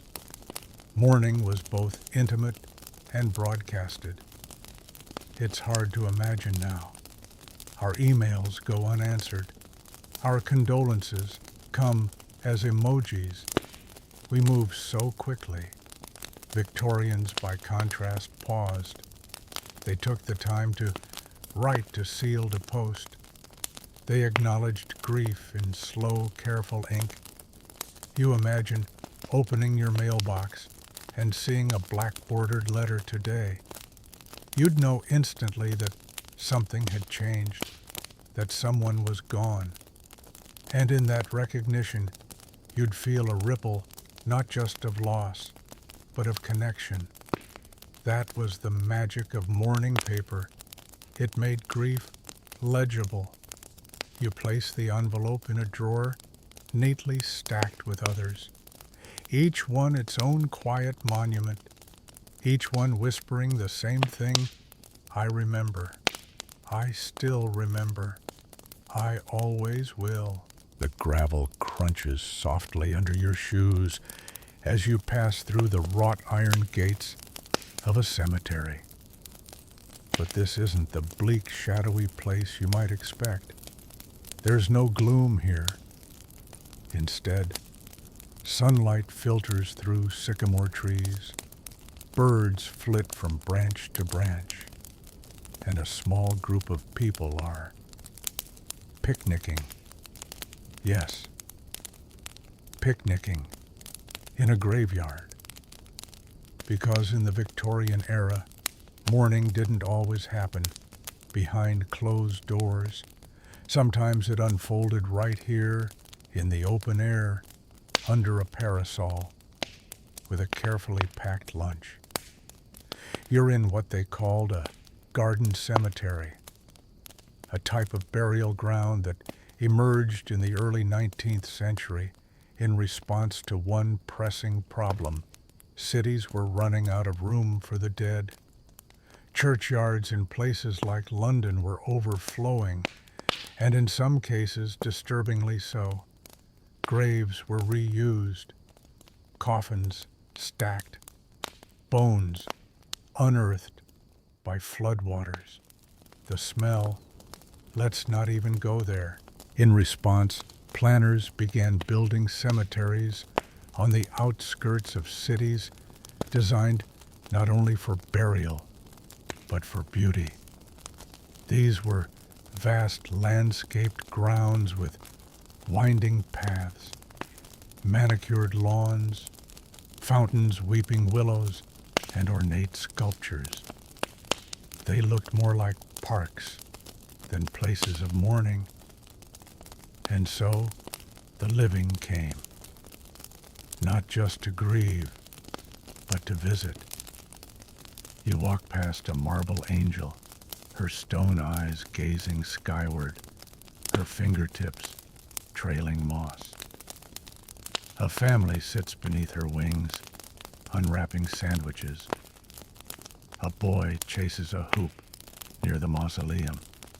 There's laughter. Gentle, respectful, but real. Because Victorians didn't treat cemeteries as forbidden spaces. They treated them as social places. Sundays were especially popular. People dressed in their finest mourning clothes, yes, even full crepe, and took excursion trips to the cemetery. Carriages would pull up, and families would walk the grounds, visit the graves of loved ones, lay flowers, and then sit under a tree to eat and talk. They weren't being morbid, they were being human.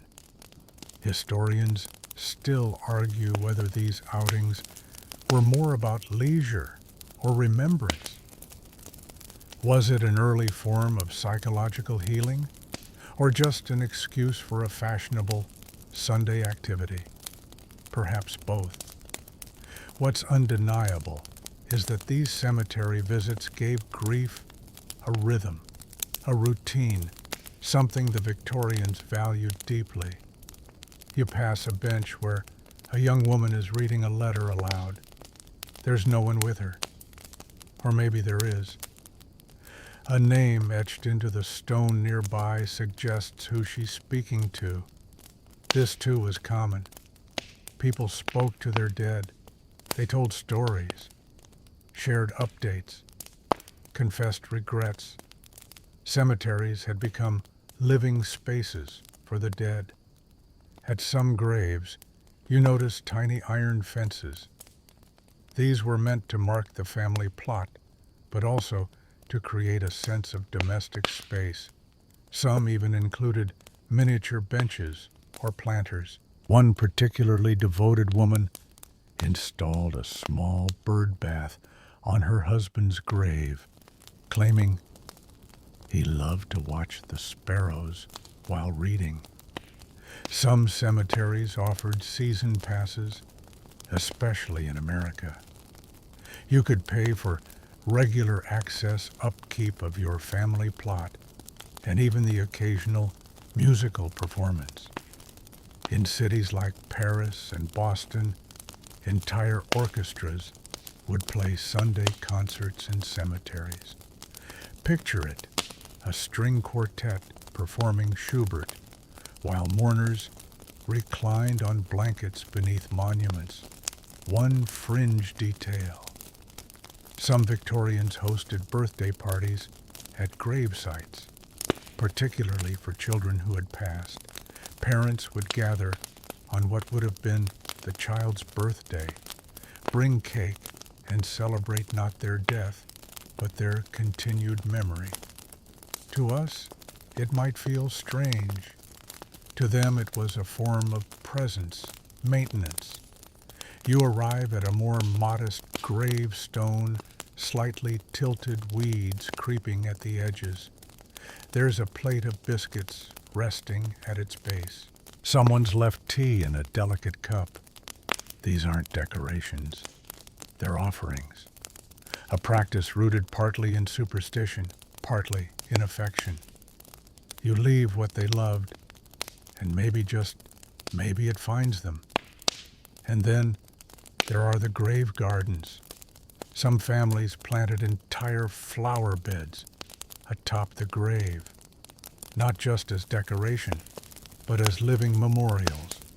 One widow reportedly visited her husband's grave weekly to prune his favorite rosebush.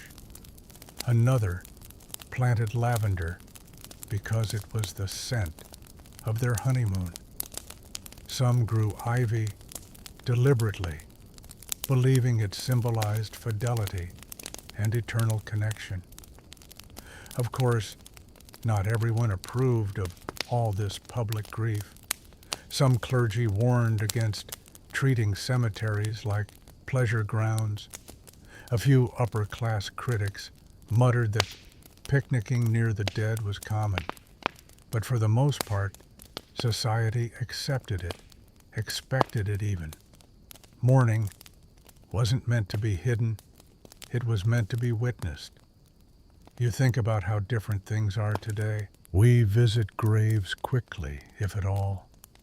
A flower, a pause, and we're gone. But in the Victorian world, people lingered. They sat with the dead.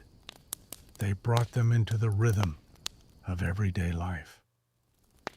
One woman, widowed young, visited her husband's grave every Sunday for 35 years. Same time, same outfit. She was never alone. In the same cemetery were dozens of others, sisters, parents, children, doing the exact same thing. And slowly the graveyard became a kind of community, a village of memory. You find a quiet spot beneath a tree and sit. In the distance, a child is laughing. Somewhere nearby, a man places fresh violets on a grave and whispers something you can't hear. And for the first time you understand this wasn't just mourning, it was relationship maintenance, a way of saying, I still see you, I still care, I'm still here. Even in death, the Victorians found ways to keep the conversation going. You're standing at the edge of a freshly dug grave. The earth is loose, dark, and smells like rain. But something else lingers too. Not just grief, not just formality. Fear.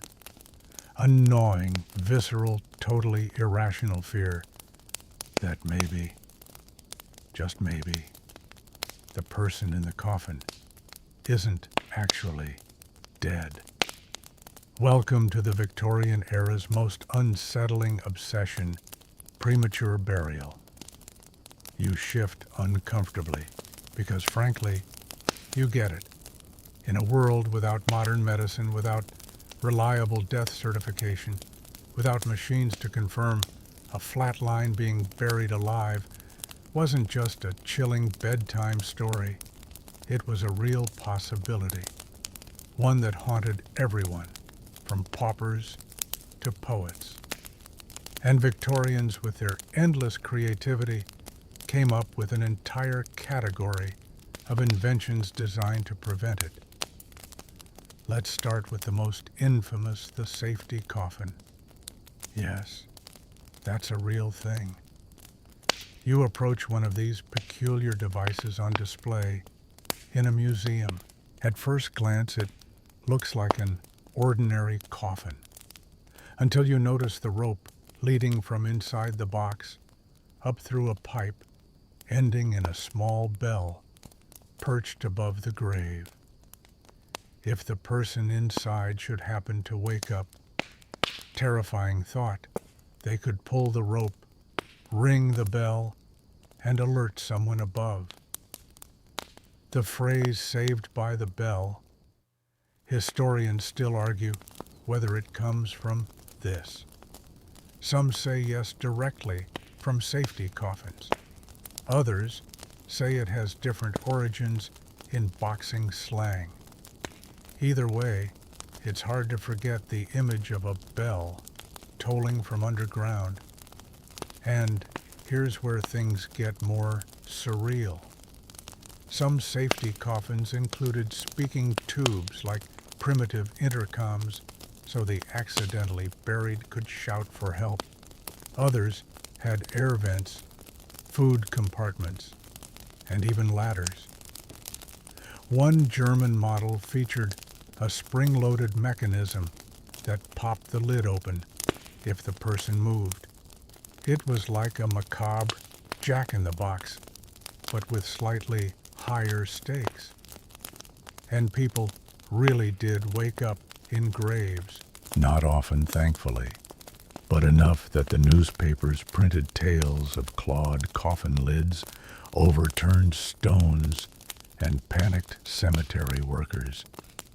Whether these stories were entirely true or sensationalized is still debated, but the fear they sparked was very real. You think about how a Victorian family might stand at the edge of a grave as you are now, heart-thudding, not just in sorrow, but in uncertainty. What if they got it wrong? What if the doctor's diagnosis wasn't death, but a deep coma? What if the stiffening was temporary? What if? That fear bred some very peculiar practices. Some families waited days before burial, just in case. Others hired people to watch the body overnight, searching for signs of breath. And in rare cases, the deceased was buried with a string tied to their finger, the other end attached to a bell or flag above ground. This wasn't superstition, it was contingency planning. Of course, all this led to some rather chilling occupations. Enter the resurrectionist. Originally, resurrectionists were grave robbers, people who exhumed bodies for medical research. But in some communities, there emerged a different type of resurrectionist, someone hired to sit by the grave for a few nights after burial, listening for bells. They were paid well. They were rarely needed, but their mere presence suggests how deeply this fear ran. Even respected writers couldn't stop thinking about it. Edgar Allan Poe, the king of Victorian dread, wrote The Premature Burial, a horrifying tale that stoked public anxiety. He described a man who, convinced he would be buried alive, rigged his own tomb with escape mechanisms. The story was fiction, but it echoed real fears. And it stuck. Not everyone believed the hype. Some doctors pushed back, saying modern medicine, well, relatively modern, was sufficient to determine death. But others weren't so sure. Autopsy reports occasionally showed scratch marks inside coffins. The evidence, like the bodies, wasn't always intact, but it was enough to spark rumors. Then there were the death tests. If you were a Victorian doctor, you might use methods that ranged from scientific to unhinged. Holding a mirror to the lips, checking for pulse or pupil response, applying hot irons to the soles of the feet. One infamous test involved cutting the tongue because a truly dead body wouldn't react.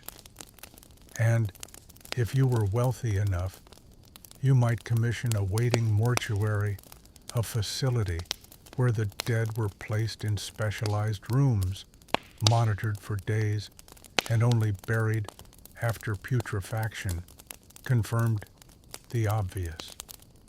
Germany had several of these by the late 1800s. Each body was propped up, face visible, bell wire attached to one hand, watched by attendants around the clock. It sounds absurd now, but to Victorians, it was the price of peace. You walk past a grave marked with a small iron pipe rising from the ground. It looks like a vent, and it is an air pipe.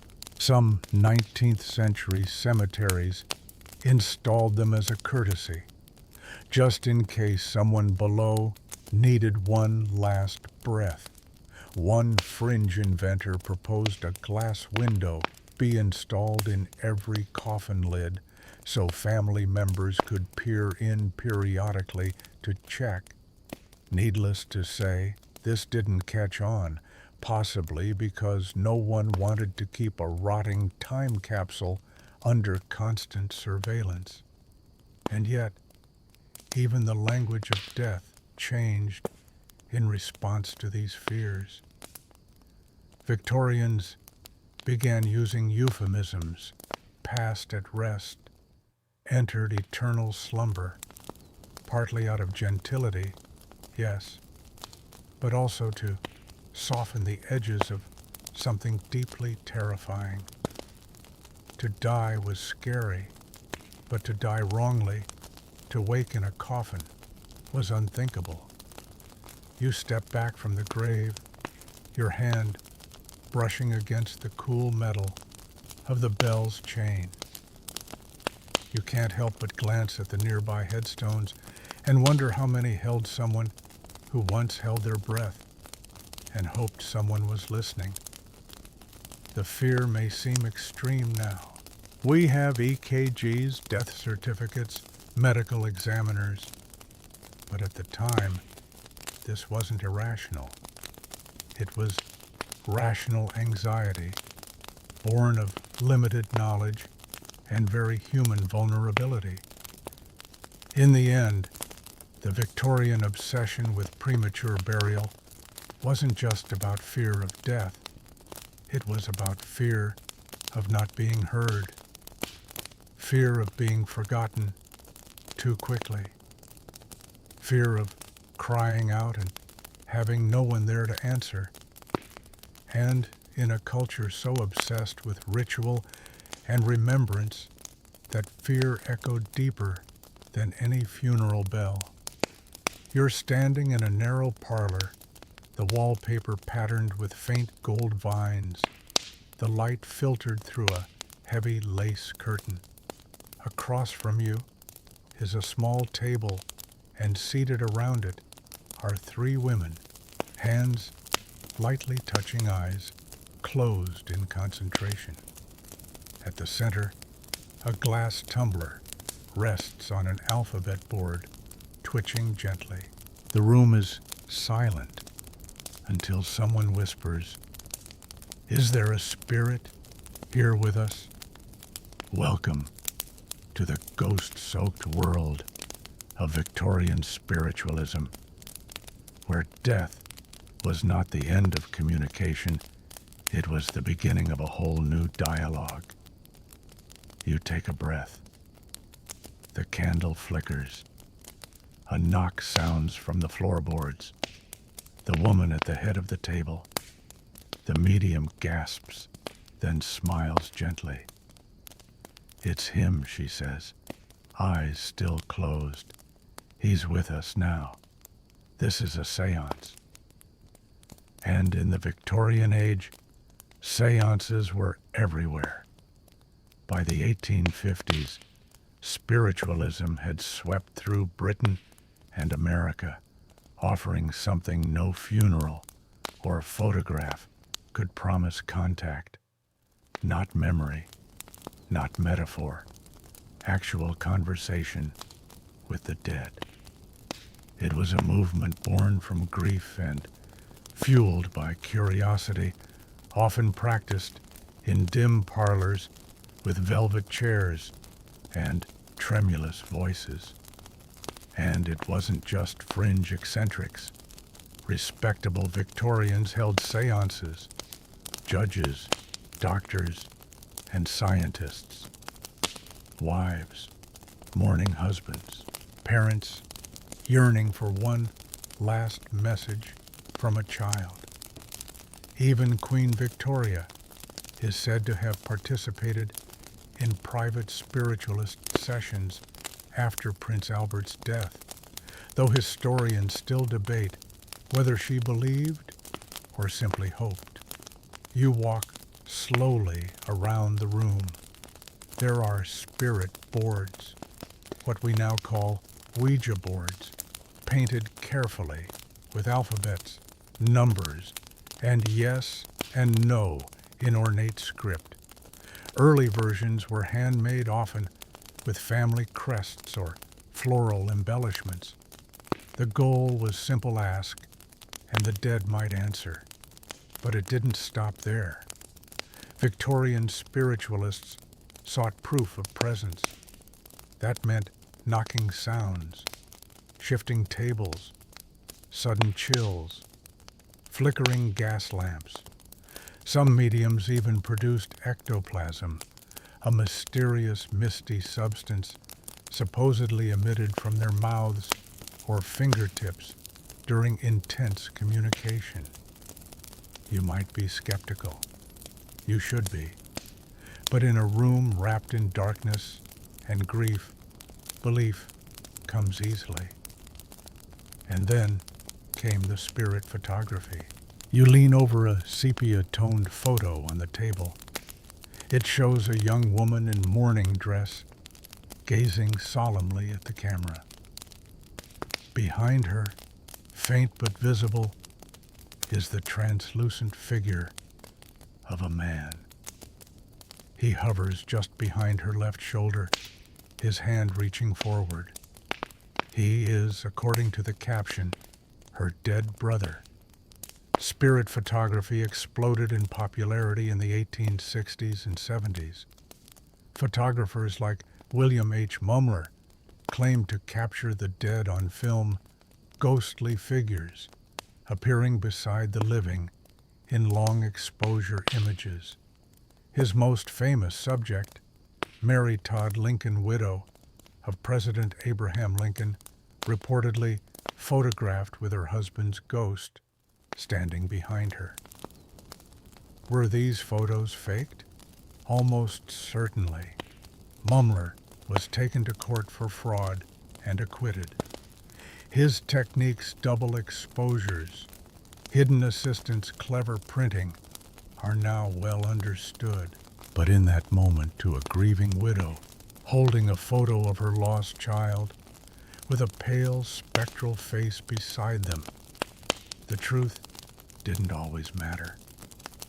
Historians still argue whether spiritualism was sincere belief or elaborate comfort theater. But for the Victorians, truth wasn't always the priority. It was hope. It was the possibility that someone somewhere could still hear them.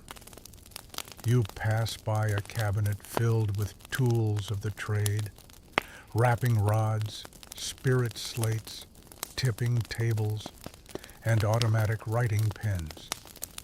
One curious device is a planchette, a small wooden board with pencil attached, said to move on its own as the spirit guides the hand. Some sessions produced pages of scrawled text believed to be dictated from the beyond. Many of these spirit writings were collected, published, and pored over like scripture. And spiritualism wasn't just about individual grief. It became a movement. Public seances were held in theaters where mediums demonstrated their abilities to sold-out crowds. Journals published ghostly testimonies.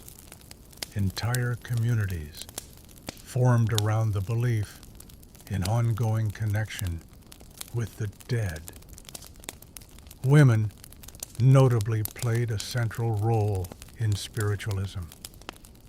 The medium's chair was often occupied by a woman, young, pale, sensitive, dressed in gauzy white. She was seen as a vessel, passive and receptive, perfect for channeling spirits. Some historians argue this gave women an unusual level of power and influence in Victorian society, at least while the candle flickered. You sit for a moment and imagine it, your fingers resting on a cold tabletop, surrounded by flickering shadows, the hush before a knock. Whether the table tilts from spirits or sleight of hand, you feel it, they're still close. Of course, fraud was rampant. Some mediums used telescoping rods to knock the floor while their hands remained visible. Others concealed messages in hidden compartments or worked with planted audience members. Investigators, some motivated by skepticism, others by rivalries, devoted themselves to unmasking charlatans.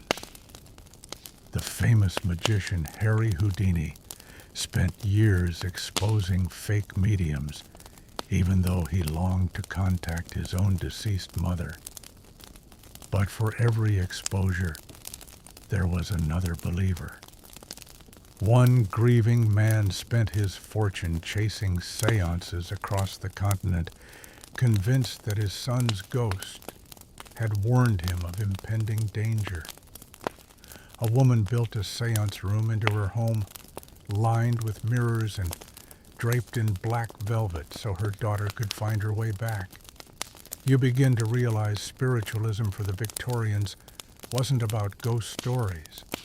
It was about unfinished conversations, about the things left unsaid, the hugs never given, the questions that lingered after the casket closed.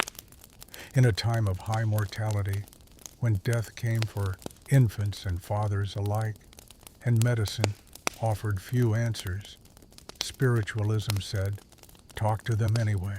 You rise from the seance table and glance back one last time.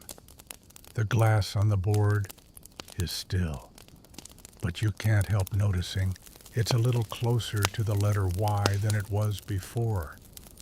You step out of the seance parlor into the rain-damp evening.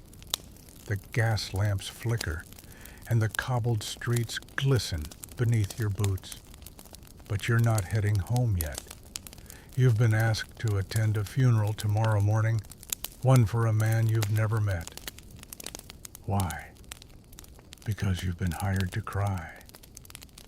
Yes, tonight you are a professional mourner. In the Victorian age, grief was not just a feeling, it was a full-scale performance. And like any good production, it required a cast. Enter the world of paid sorrow, where mourners were contracted to display emotion, dramatize loss, and frankly make a funeral look properly miserable. It may sound theatrical because it was, but it was also deeply rooted in tradition.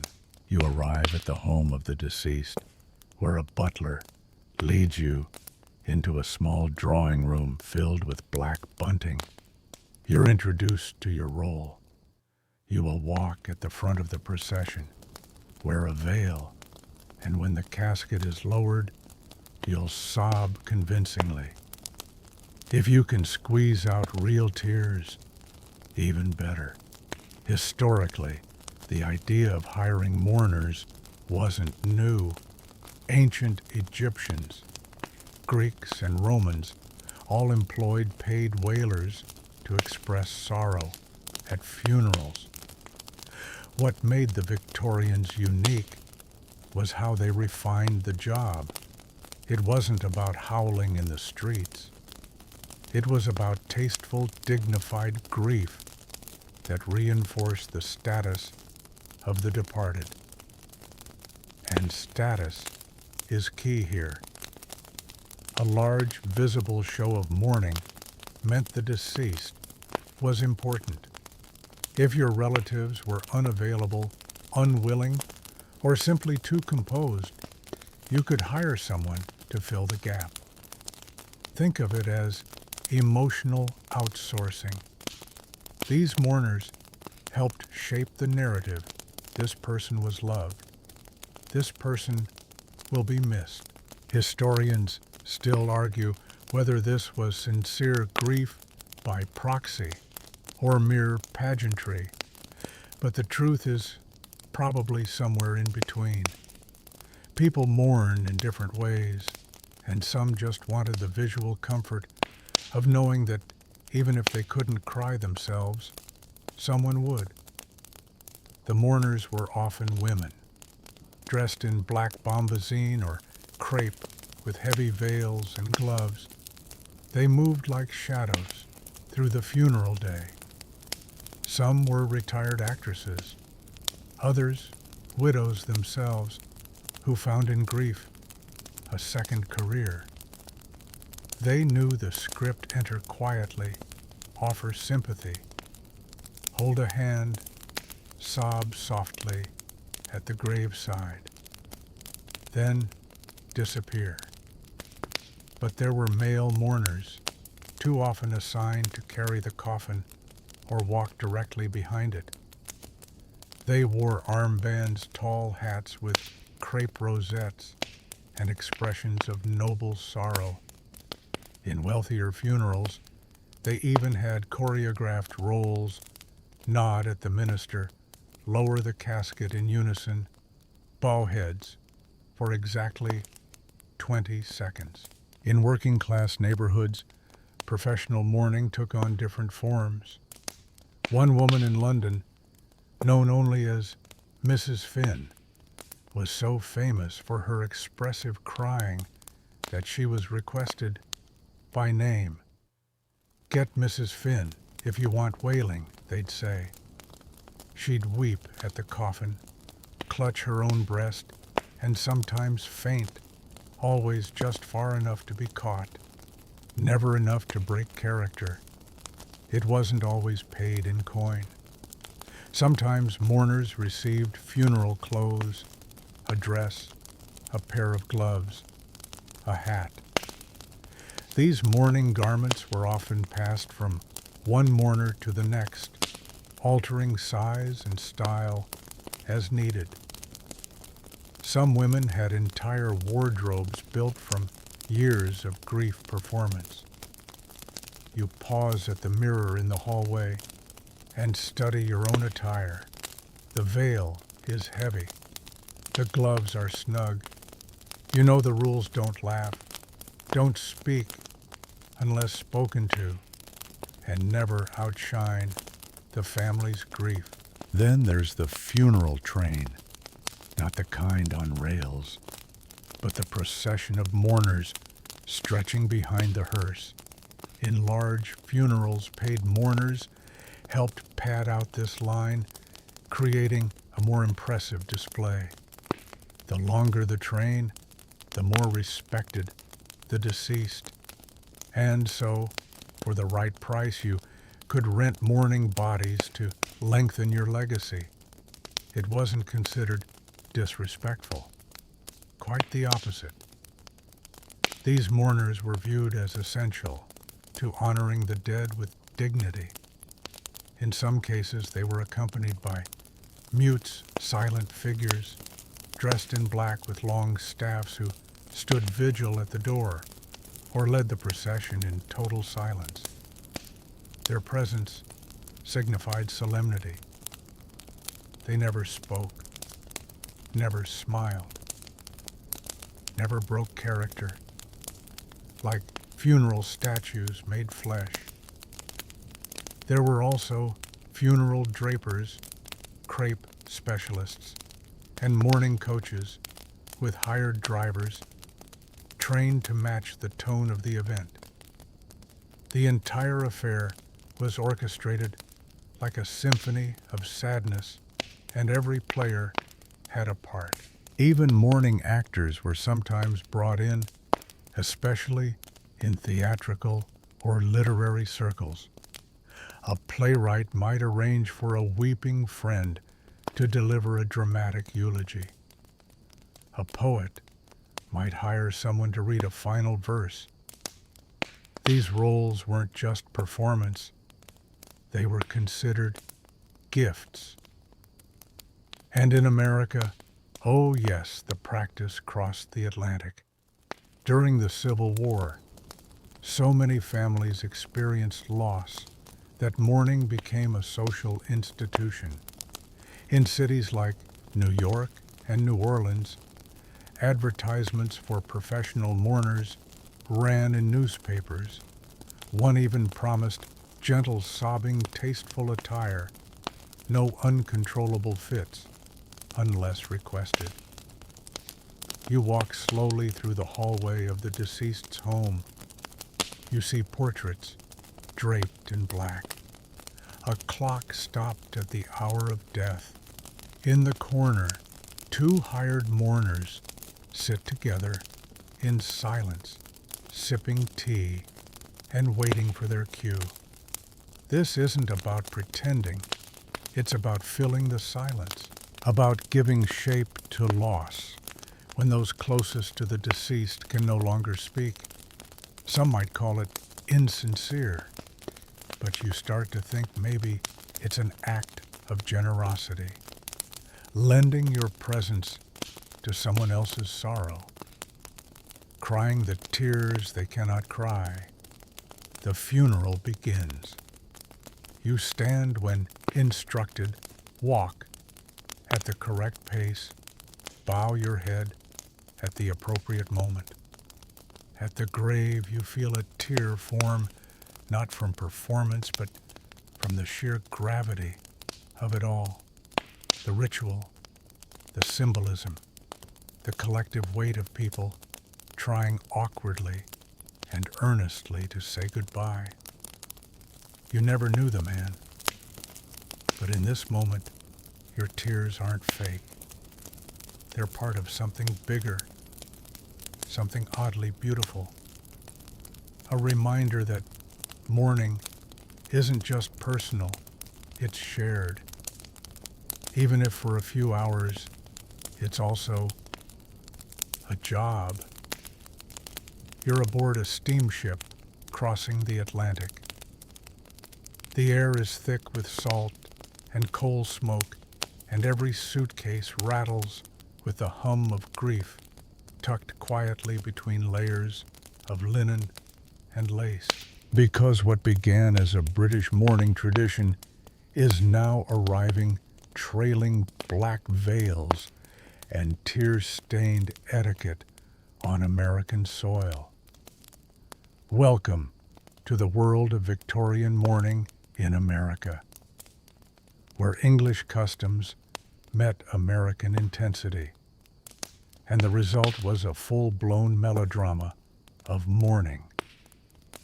By the mid-1800s, spiritualism, industrialization, and war had converged in the United States, producing fertile ground for ritualized grief. Across cities like Boston, Philadelphia, Charleston, and New Orleans, Americans especially, the rising middle class, began to imitate and escalate British mourning practices. You disembark in New York and instantly notice the signs. Funeral parlors draped in velvet, newspapers printed with thick black borders, mourning shops advertising crepe jet jewelry and black gloves on every corner. But it wasn't just fashion. It was a full societal expectation. And then came the war. The American Civil War, 1861, 1865, changed mourning forever. With over 600,000 deaths, most of them young men, nearly every household in the Union and Confederacy was touched by loss. Entire towns were shrouded in black, women dressed in mourning, not just for husbands, but for brothers, fathers, sons, neighbors. One mother reportedly lost 7 sons. What do you wear when there's no color left for sorrow? Mourning became patriotic. To dress in black was to show loyalty. To grieve publicly was to participate in national trauma. And the rituals adapted accordingly. Mourning guides were published, tailored specifically for war widows. Poems were printed in battlefield gazettes, advising young women on how to weep correctly, how long to refuse suitors, and how to maintain the dignity of bereavement. Some women wore mourning for decades, especially in the South. Confederate widows, in particular, often adopted lifelong black, not just for personal loss, but for a lost cause. Grief became both emotional and political, a walking reminder of defeat and devotion. Historians still argue whether this extended mourning was empowering or imprisoning. For some women, it offered social power, independence, and the right to refuse remarriage. For others, it was a black cage with no visible exit. You make your way down a cobblestone street in Philadelphia and pass by a mourning emporium. Inside, everything is black. Dresses, veils, parasols, fans, gloves, stockings, even handkerchiefs edged in ebony thread. The clerk explains the phases: deep mourning, second mourning, half mourning, each with its own dress code, duration, and degree of social re-entry. In America, just like in Britain, you were expected to follow the mourning calendar. Widows mourned longest, typically 2.5 years. Children mourned parents for 1 year. Parents mourned children for 6 months. Cousins, aunts, and uncles had slightly shorter timelines. But here's the twist. Americans were obsessed with documenting it all. American mourning culture leaned hard into memorabilia. Lithographs of weeping willows and broken columns. Portraits of children perched next to empty cribs. Lockets, yes, but also mourning samplers, embroidered handkerchiefs, and memory quilts. One particularly touching item, a brooch shaped like a coffin, containing a sliver of wood from the actual casket. Yes, that was real. Funeral photography boomed too. Just as in Britain, post-mortem portraits were popular, especially for children. But Americans took it further. Some families commissioned paintings based on photographs of the deceased, idealized into soft, angelic renderings, a way to transform loss into art. And the funeral industry began to expand. Whereas British funerals were often managed by families and clergy, Americans increasingly turned to professional undertakers. These men, yes, almost always, men handled everything: the casket, the procession, the embalming, a practice that gained traction during the Civil War and the mourning paraphernalia. They advertised heavily, offering tasteful grief at reasonable prices. One pamphlet promised, "From casket to cravat, we arrange your sorrow with dignity." A tagline that somehow feels both touching and bizarrely corporate. And then there were the mourning fairs. Yes, you heard right. Public exhibitions, often hosted by churches or civic groups, where vendors sold mourning goods, black stationery poems, music boxes, jewelry veils, and miniature urns. Some fairs even included mourning lectures or spiritualist demonstrations. Grief wasn't hidden, it was merchandised. You pause by a window and watch a family exit a funeral home. The woman wears a black bombazine gown. Her face is veiled. A boy at her side clutches a framed photograph. This isn't just a private loss. It's a public moment, part of a ritualized cultural rhythm that everyone understands. Even death announcements in American newspapers followed etiquette, bordered in black, filled with soft language: passed away, entered eternal rest, gone to be with the Lord. Religious language took center stage. Heaven was always near. Reunions promised. This softened the edges of death and offered a kind of spiritual roadmap. Some churches even issued mourning badges to be worn during services. Choirs sometimes sang dressed in black. And, of course, cemeteries mirrored those of England.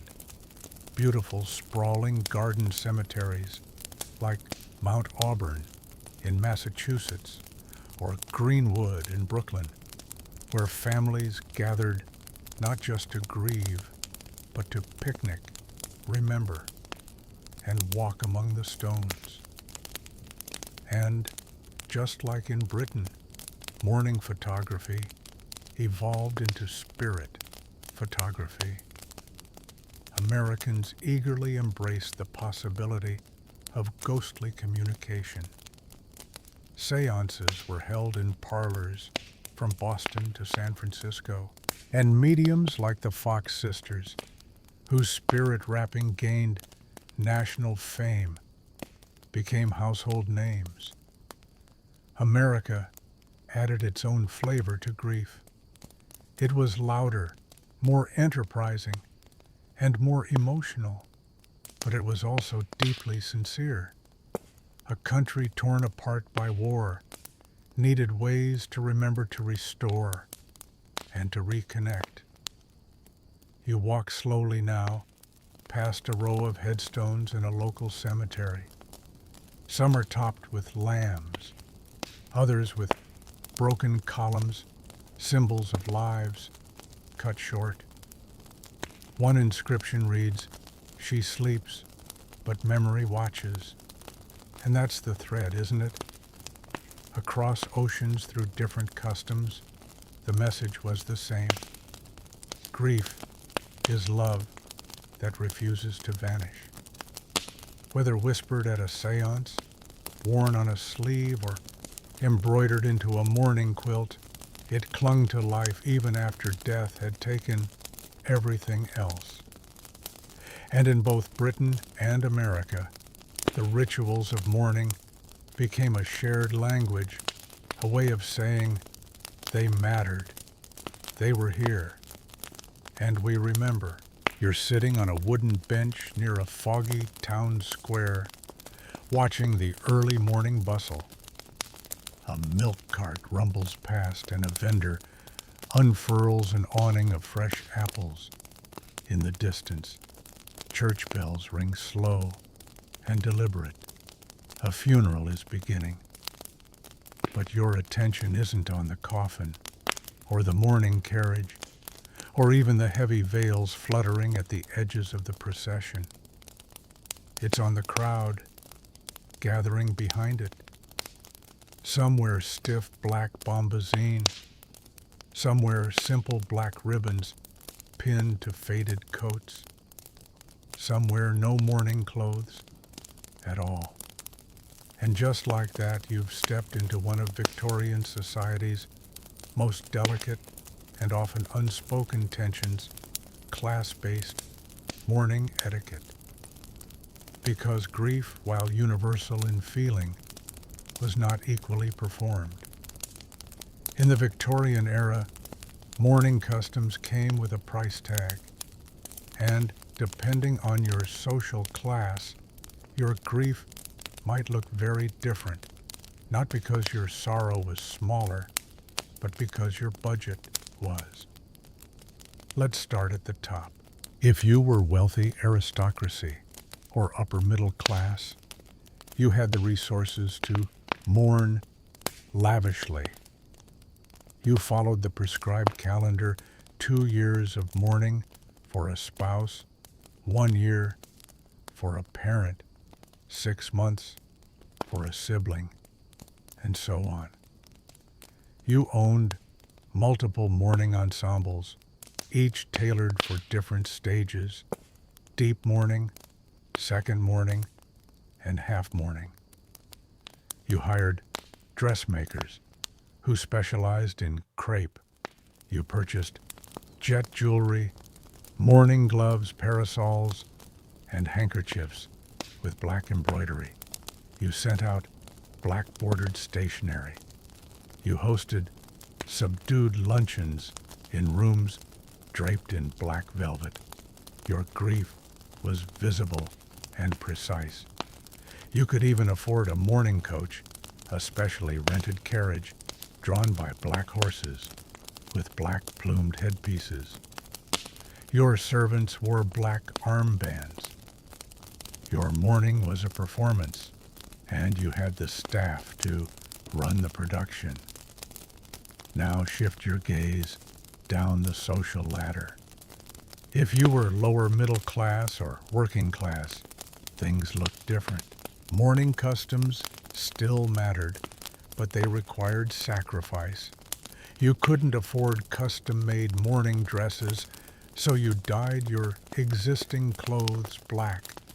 The dye was often unstable and streaky, which could be socially embarrassing. One wrong wash, and your sleeves faded to a muddy brown. Some families had only one mourning garment, passed from mother to daughter, aunt to niece. Shoes were polished and repolished. Hats were adorned with black ribbon remnants. A mourning veil might be borrowed or rented. If you couldn't afford a full veil, you might settle for a black shawl, and you had to be careful. If you mourned too much, It looked like you were trying to imitate your betters. Mourn too little, and you appeared heartless. It was a tightrope walk of emotional authenticity, social expectation, and economic reality. Even the funeral itself was scaled accordingly. Wealthy families could afford full processions, elaborate hearses and graves with carved angels. Working-class families often opted for pauper burials, simple wooden coffins, minimal ceremony, and shared plots. If they scraped together enough money, they might add a small headstone or cross years later. But even in poverty, mourning was performed. Women wore homemade mourning bands. Children pinned bits of black ribbon to their school uniforms. Letters were still edged in ink-drawn borders if printed stationery was out of reach. Funerals might be modest, but they were felt. And then there were the domestic servants. If a servant lost a family member, they were often expected to grieve discreetly and resume work quickly. Employers might offer a day off for the funeral. Occasionally, if the servant was particularly valued, they'd receive mourning clothing as a gesture of sympathy. But more often, grief was to be quiet and contained. And what about grieving for employers? A beloved lady of the house might pass, and her maid would be expected to dress in mourning attire. But it wouldn't be gifted, it would be deducted from wages. A strange cruelty wrapped in etiquette. You were expected to display sorrow and also to pay for the privilege. Historians still argue whether these customs created dignity or pressure. Some say mourning offered structured dignity and a sense of participation in broader social rituals. Others argue it deepened class divisions, turning grief into yet another space where the poor were excluded or judged. But amid the formality, you start to see something else: ingenuity. In working-class neighborhoods, families created mourning clubs, small savings collectives, where members contributed weekly. When a death occurred, the club pooled funds to pay for a coffin carriage or flowers. These clubs were practical, but also deeply communal. In grief, no one stood alone. In immigrant communities, cultural variations blended with British mourning practices. Irish Catholic families often held wakes, lively overnight gatherings full of storytelling, singing, and drinking beside the deceased's body. Italians brought in fresh flowers by the cartload. Jews observed Shiva.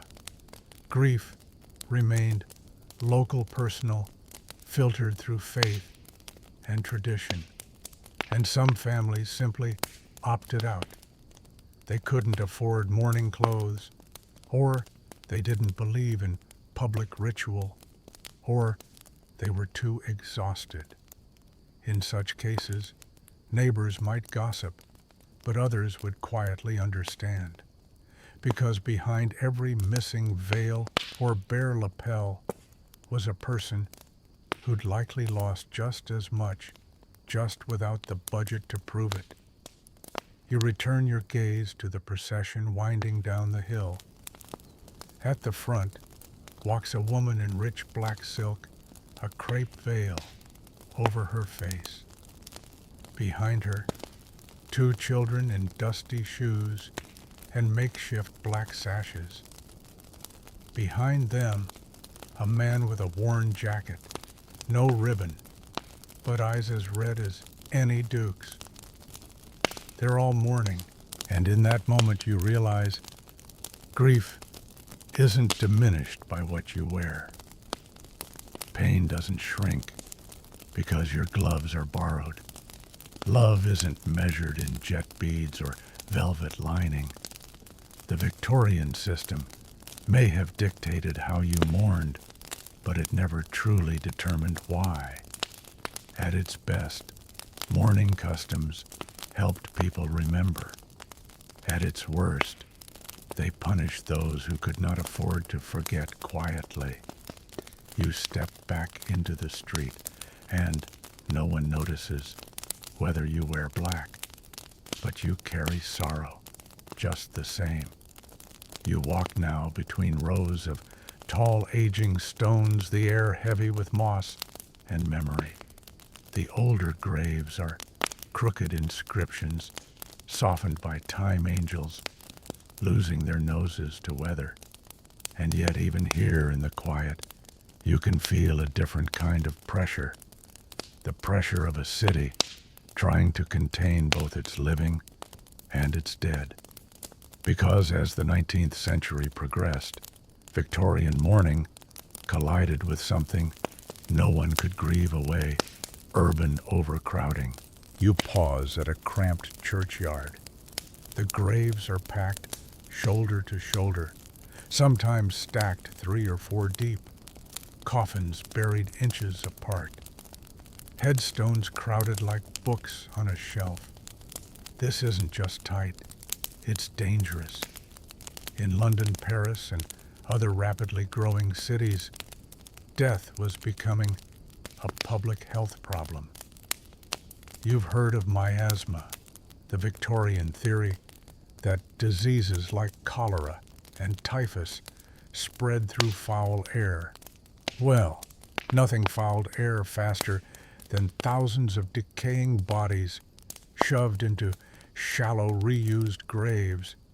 Some reports spoke of liquefied corpses leaking into neighboring wells. One Londoner claimed he could smell the churchyard 2 streets away, especially after rain. And so, out of this unsanitary mess, rose a new solution: the garden cemetery. You may remember them from earlier, green, sprawling, almost park-like places where families came to picnic beside their loved ones. But they weren't just aesthetic choices. They were urban engineering solutions. Cemeteries like Kensal Green, Highgate, and Brompton were built outside the main city on land where graves could spread out and decay could happen quietly. You walk through one now. The air is fresher. The tombs are grand Gothic spires, marble angels, even Egyptian obelisks. These weren't just resting places. They were status symbols. Families competed to outdo each other, building mausoleums with stained glass family crests and Latin inscriptions. And, yes, some even hired landscape architects to design their plots. It became fashionable to die elegantly. But even in these death parks, class crept in. Wealthier families purchased perpetual plots, ensuring their graves would be tended forever. The poor were often buried in common pits, unmarked, multiple bodies per hole. Some cities had mass graves so large they required platforms to lower coffins in layers. Burial wasn't just about rest, it was about real estate. Historians still debate whether the garden cemetery movement was driven more by aesthetic reform or public panic, probably both. The filthy, crammed graveyards near churches were not only revolting, they were unfashionable. Garden cemeteries offered peace, beauty, and a new form of middle-class morality: death, but make it tasteful. You pass a massive tomb shaped like a Greek temple, A name is etched above the door in block letters, followed by a list of dates and titles. The message is clear. This person mattered. In contrast, further along the path, you find a simple stone marked only Mother.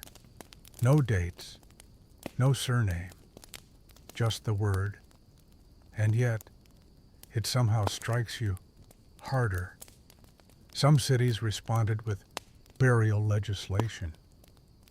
London passed laws in the 1850s restricting new burials in overcrowded inner-city cemeteries. Paris moved entire cemeteries, digging up remains and transporting them to the catacombs where bones were stacked in vast underground tunnels. Here rest the remains of 6 million souls, reads one sign, and suddenly mourning becomes infrastructure. In America, cities like New York established cemeteries like Greenwood and Mount Hope on the outskirts. These were carefully zoned, beautifully landscaped, and deeply segregated.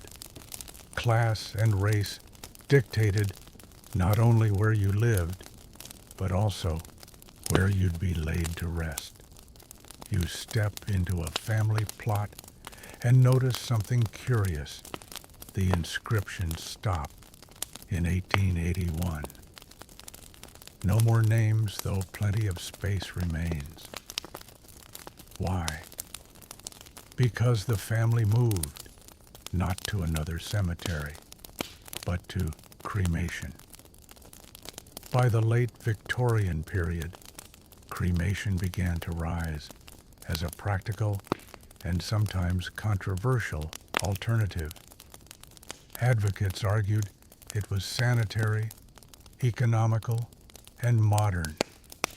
Opponents claimed it desecrated the body and interfered with resurrection on Judgment Day.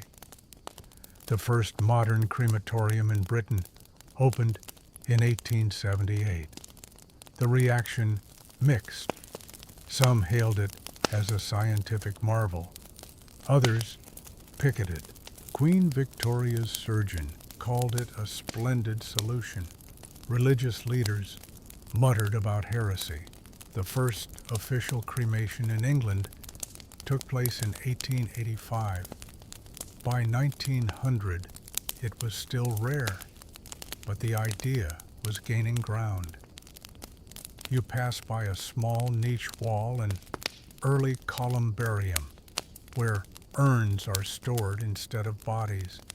It's quiet, efficient, and far less expensive, but somehow less Victorian.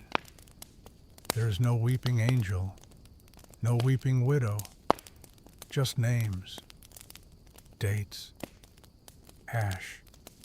Still, it's a solution, because as cities grew, space for grief was shrinking. And what about churchyards? Some were converted into public gardens. Others were paved over. In some cases, headstones were removed, leaving green lawns dotted with ancient trees, roots twisting through forgotten coffins.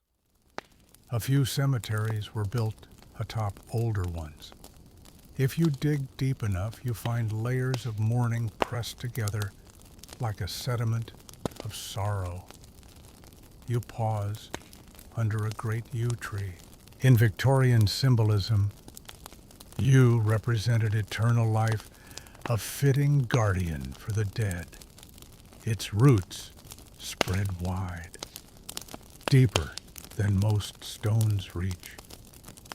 You wonder how many names lie beneath your feet, names whose mourning clothes have rotted, whose photos have faded, but whose grief, once loud and elaborate, is still buried somewhere, waiting to be remembered. The Victorians may have feared premature burial, but their true terror was vanishing without trace. And so they built cities of the dead, landscaped them, named them, visited them, and yes, mourned them with style. Because if you couldn't stop death, at least you could contain it. You're walking down a long, narrow lane lined with storefronts, but not just any storefronts. These aren't selling hats or boots or thread. They're selling grief. Mourning dresses hang in one window, black umbrellas in another. A handwritten sign reads, "New shipment of Whitby jet earrings," and across the way, a modest sign above a door simply says, "Undertaker." Because by the time you reach this point in the Victorian era, mourning wasn't just a ritual, it was a business. And business was booming. The moment someone died, the entire machinery of the mourning industry kicked into motion. Dressmakers, jewelers, printers, florists, coffin makers, carriage rentals, veil suppliers, all coordinated to ensure grief could be performed properly and lucratively. You stop in front of one of the larger shops. In the window, ready-made mourning gowns, labeled by phase deep mourning, second mourning, half mourning. Each garment is tagged with fabric details, bombazine crepe, Parramatta wool, and suggested durations of wear. Inside, clerks bustle between shelves of gloves, fans, and stockings, all in muted shades. Some even offer alteration services to adjust the same dress as you move through phases. Why buy 3 gowns when one can change with your grief? At the counter, a mother whispers to the shop girl, "Do you think this veil is too thin? I don't want anyone to think I've rushed my recovery." Because in this world, appearances mattered almost as much as feelings. If you were wealthy, you had options. You could order bespoke gowns from renowned London designers. You might even commission mourning trousseau, a full wardrobe for widowhood. Everything from day dresses to evening gloves, parasols, sleepwear, and even mourning corsets. Grief, you learn how to silhouette. And then there's the jewelry. The mourning jewelry market thrived in places like Whitby, a coastal town where skilled artisans carved jet-black fossilized wood into brooches, rings, pendants, and hair combs. Jet was soft enough to be intricately worked and shiny enough to be beautiful, but never too joyful. And it became the gem of grief. Jewelers also created lockets with hairwork, miniature portraits, and memorial rings inscribed with names and death dates. Mourning jewelry could cost more than an average worker's monthly wage, but the symbolism was priceless. Some shops catered specifically to gentlemen. They offered black armbands, mourning gloves, and crepe for trimming hats and lapels. One undertaker's brochure advertised suitable mourning for the discreet gentleman, visible, respectable, never extravagant. Speaking of undertakers, step inside that shop on the corner. The air smells faintly of wood shavings and lavender polish. Catalogs are stacked on a mahogany desk, displaying a range of coffins, pine for the modest mahogany, for the proud, lead-lined for the hygienically cautious. You can also select from a menu of funeral packages depending on your budget and how many horses you'd like pulling the hearse. The undertaker himself wears a black frock coat and a somber expression. He's not just here to sell. He's here to guide. Death is his domain, and he knows the schedule by heart, the viewing, the washing, the laying out the casketing, the procession, the interment. Some even offered post-funeral support, help writing thank you notes, arranging flowers for the grave, or organizing a memorial tea, all for a fee. Historians still debate whether this was exploitation or service. Was grief being monetized or simply managed? But for many Victorians, having professionals handle the logistics meant they could focus on the emotion. And the logistics were staggering. If someone died, the family had to notify dozens, sometimes hundreds of contacts. That meant printing and mailing mourning cards. Printers offered templates with deepest sorrow or gone to rest, all available in black bordered styles. Some offered bundles, funeral invitations, remembrance cards, and thank you notes in matching sets. Florists, too, had their moment. Entire shops specialized in mourning arrangements, wreaths, pillows, anchors, and even floral sculptures shaped like doves or urns. Flowers were delivered to the home, the church, the graveside. Some families kept them afterward, pressing blooms into albums as keepsakes. You walk past a seamstress's stall now. In the window, mourning dolls. Yes, dolls dressed in black to help children understand and participate in grief. A note beside them reads, "For little hands with heavy hearts." Even children's toys were branded with mourning, and behind it all, advertising. Newspapers carried ads like respectable mourning attire delivered same day. Catalogs for rural families promised tasteful garments for sudden bereavement. Magazines published guides on how to match mourning accessories or transition from deep black to lavender silk when you entered half mourning. Even music got in on it.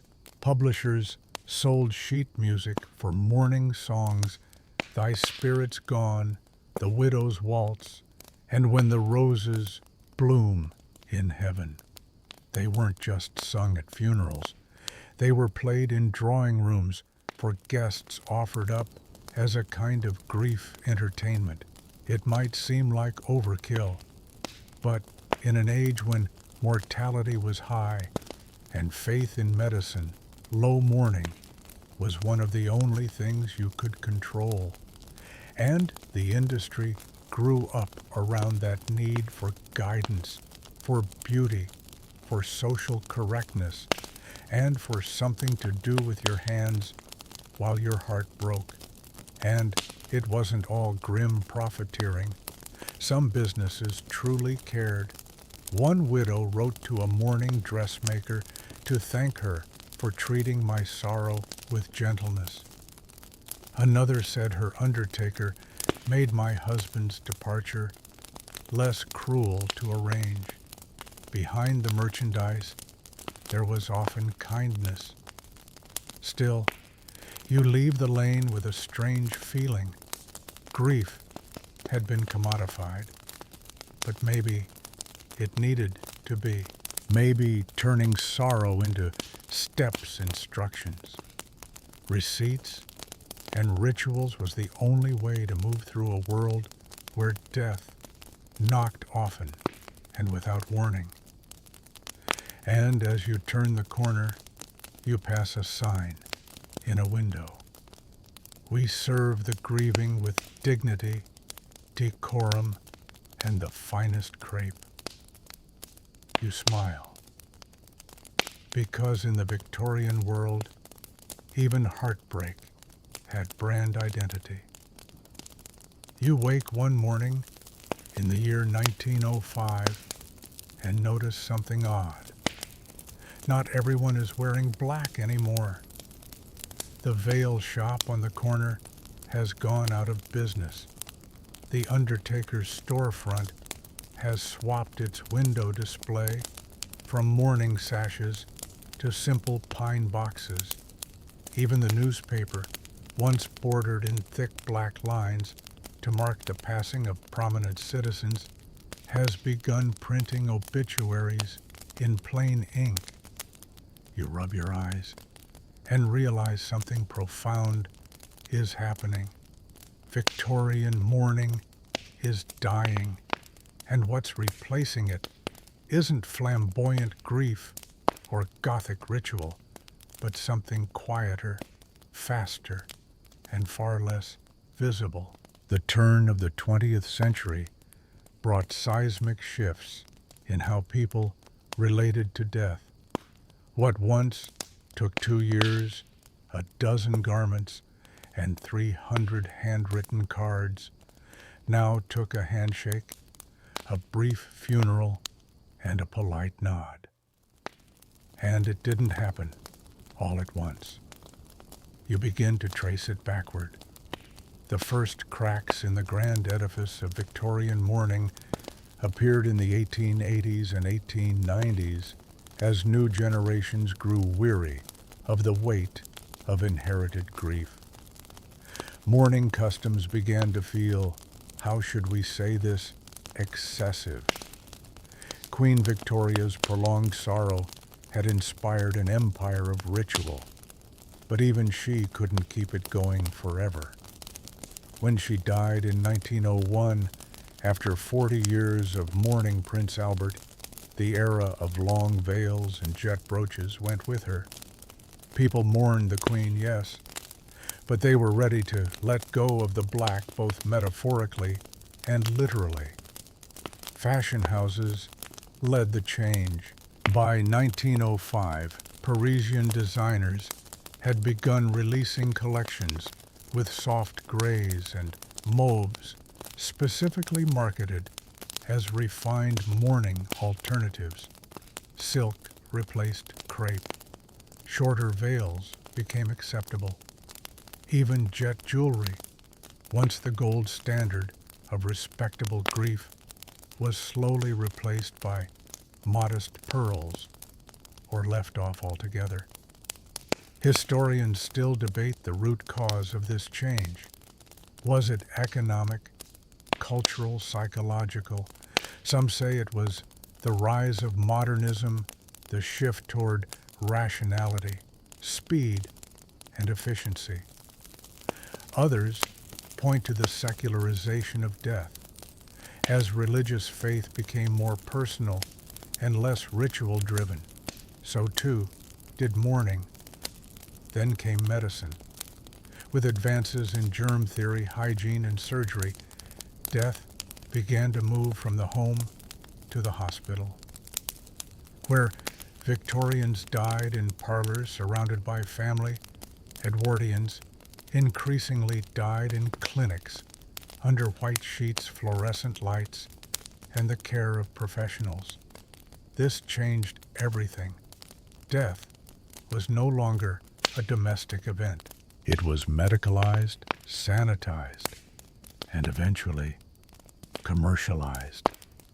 Instead of being laid out in the drawing room, bodies were whisked away by funeral directors.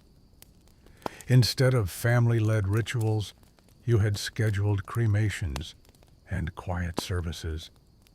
Instead of weeks of visible mourning, you were expected to get back to work by Monday. You pass by a cafe and overhear a conversation. One woman says she wore a black dress for 2 months far longer than necessary. The other nods disapprovingly. This isn't the 1850s anymore. Grief has an expiration date now. The industry responded. Mourning emporiums shuttered. Mourning stationers switched to wedding invitations and party menus. Jet factories in Whitby closed one by one. By 1915, only a handful remained.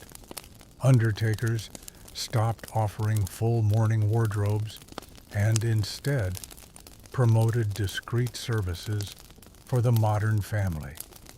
And then came World War I, a conflict so massive, so bloody, and so all-consuming that it overwhelmed traditional mourning entirely. Millions dead, tens of millions grieving, and absolutely no way to produce enough crepe. Entire villages lost their sons. Cities held public memorials with no bodies, no coffins, just names carved into stone. People wore armbands or simple black pins. Some chose no symbol at all. Because how do you perform grief when everyone around you is already doing the same? The war flattened the old order. Gone were the private rituals. In came the tomb of the unknown soldier, the National Day of Remembrance, the collective silence at 11:00 a.m. Mourning became public, yes, but also streamlined, minimal, monumental.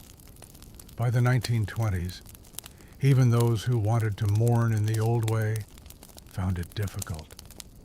Social pressure leaned toward moving on. Women who wore mourning for too long were labeled morbid. Men were told to be strong to suppress. Children were shielded from funerals entirely. It was the beginning of emotional compartmentalization. And of course, cremation rose steadily. Faster, cleaner, less expensive. The first half of the 20th century saw cremation grow from fringe to mainstream. No caskets, no embalming, no graves to visit, just ashes and perhaps a memorial service if time permitted. You stroll past a modern funeral home. It's sleek, polished, quiet. There's a brochure outside. Celebrate life, not loss. Inside, they offer grief counseling, custom playlists, and online obituaries. You think of the crepe-covered pianos and silent mutes of 1850 and realize how far we've come, or maybe how much we've forgotten. Because here's the thing, the end of Victorian mourning didn't mean the end of grief. It meant the end of communal space for grief. The rituals faded, the dress codes relaxed, the poetry stopped being printed on linen cards, but the sorrow, it stayed. It just moved inward, quieted, privatized, and sometimes neglected. You pause beside a small, neglected grave with a plastic bouquet and think about what was lost when mourning lost its place. It's easier now, but maybe also lonelier. And yet, the echoes remain. We still send flowers. We still wear black to funerals. We still light candles, write names in guest books, keep photos on our mantels. The Victorians would recognize these acts. They might think them subtle, even underwhelming, but they'd see them for what they are. The last embers of an old fire still burning. You sit now on a stone bench overlooking a quiet pond, the surface smooth as polished glass. Leaves drift silently past, and for a long moment it feels like nothing has ever moved here. Time has folded in on itself. The rituals, the gowns, the bells, the horse-drawn hearses, all gone. And yet, some part of them still lingers, because even as the customs faded, the questions remained, especially the most human one of all: where did they go?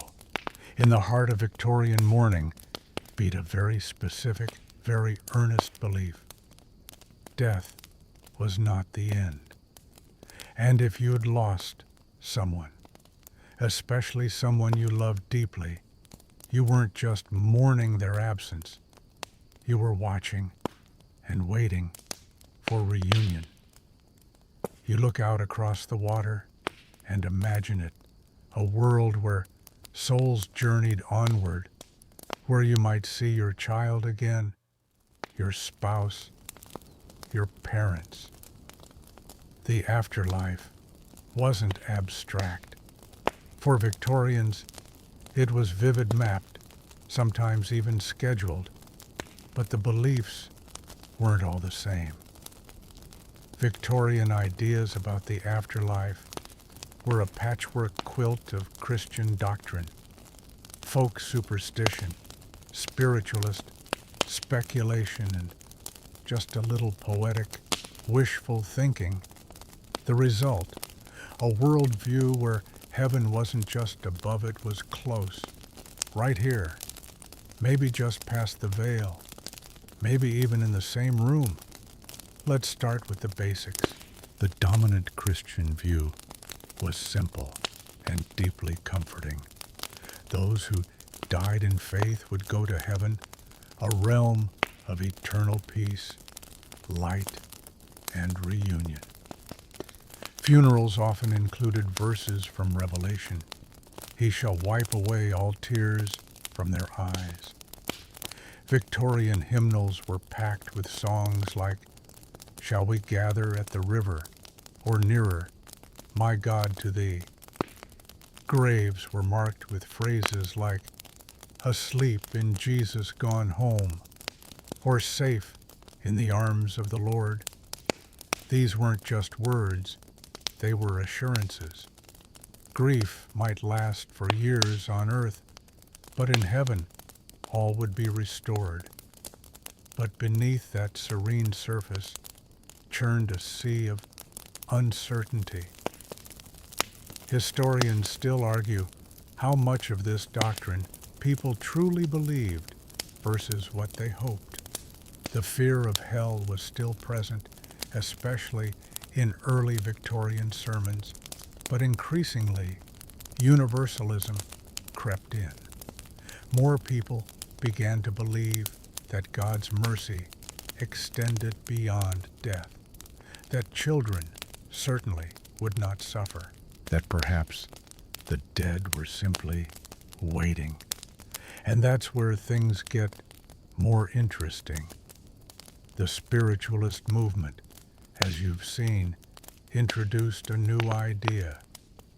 Not only did the dead live on, they might still visit. In dreams, in whispers, in cold breezes, during prayer. This gave rise to a strange middle space, not quite heaven, not quite earth, where spirits lingered. Some called it the spirit world, a dimension where souls completed unfinished business, healed from life's wounds, and slowly ascended to higher planes. It wasn't fire and brimstone. It was gradual refinement, like a boarding school for the departed. Others described Summerland, a term used by some spiritualists to describe a utopian afterlife of green fields, constant sunshine, and joyful reunions. Think of it as heaven's countryside cousin. You walk through a cemetery now and notice the language on the stones has shifted. Older graves speak of judgment. Newer ones speak of peace. There's a cultural softening, movement away from punishment and toward presence. But not everyone believed in such comforts. Some feared restless spirits, especially those who died suddenly or violently. Ghost stories abounded in the Victorian press. Tales of children who returned to visit siblings of mothers, appearing at windows of footsteps in the nursery long after the crib was gone. The Victorians didn't always separate grief from fear. In their world, the afterlife was both beautiful and terrifying. And then there were the angels. Victorians adored angels. They appeared in artwork, poetry, even on jewelry. Not just celestial beings, but often personified loved ones, a deceased child with wings, a mother watching from above. One popular belief held that the dead became guardian angels watching over the living. The line between mortal and divine was thin, tender, and always emotional. Some believed in signs, birds at the window clocks, stopping at the moment of death, a sudden chill at the neck. These weren't coincidences. They were communications, proof that the veil was thin and the bonds of love even stronger than death. You pause at a marble bench engraved with the words, "Until we meet again." It's simple. It's not doctrinal. It's not even theological. But it says everything, because that was the Victorian afterlife in essence, not a location, but a promise that no goodbye was truly final, that death, however cruel or sudden or strange, was a doorway, not a wall. It was a belief both earnest and conflicted. They built elaborate rituals to say goodbye and then refused to believe the person was truly gone. They wore black to mark the separation, but collected hair and photographs to keep the soul close. They stood at graves in silence and then whispered to the air. Victorian beliefs about the afterlife weren't consistent, but they were constant.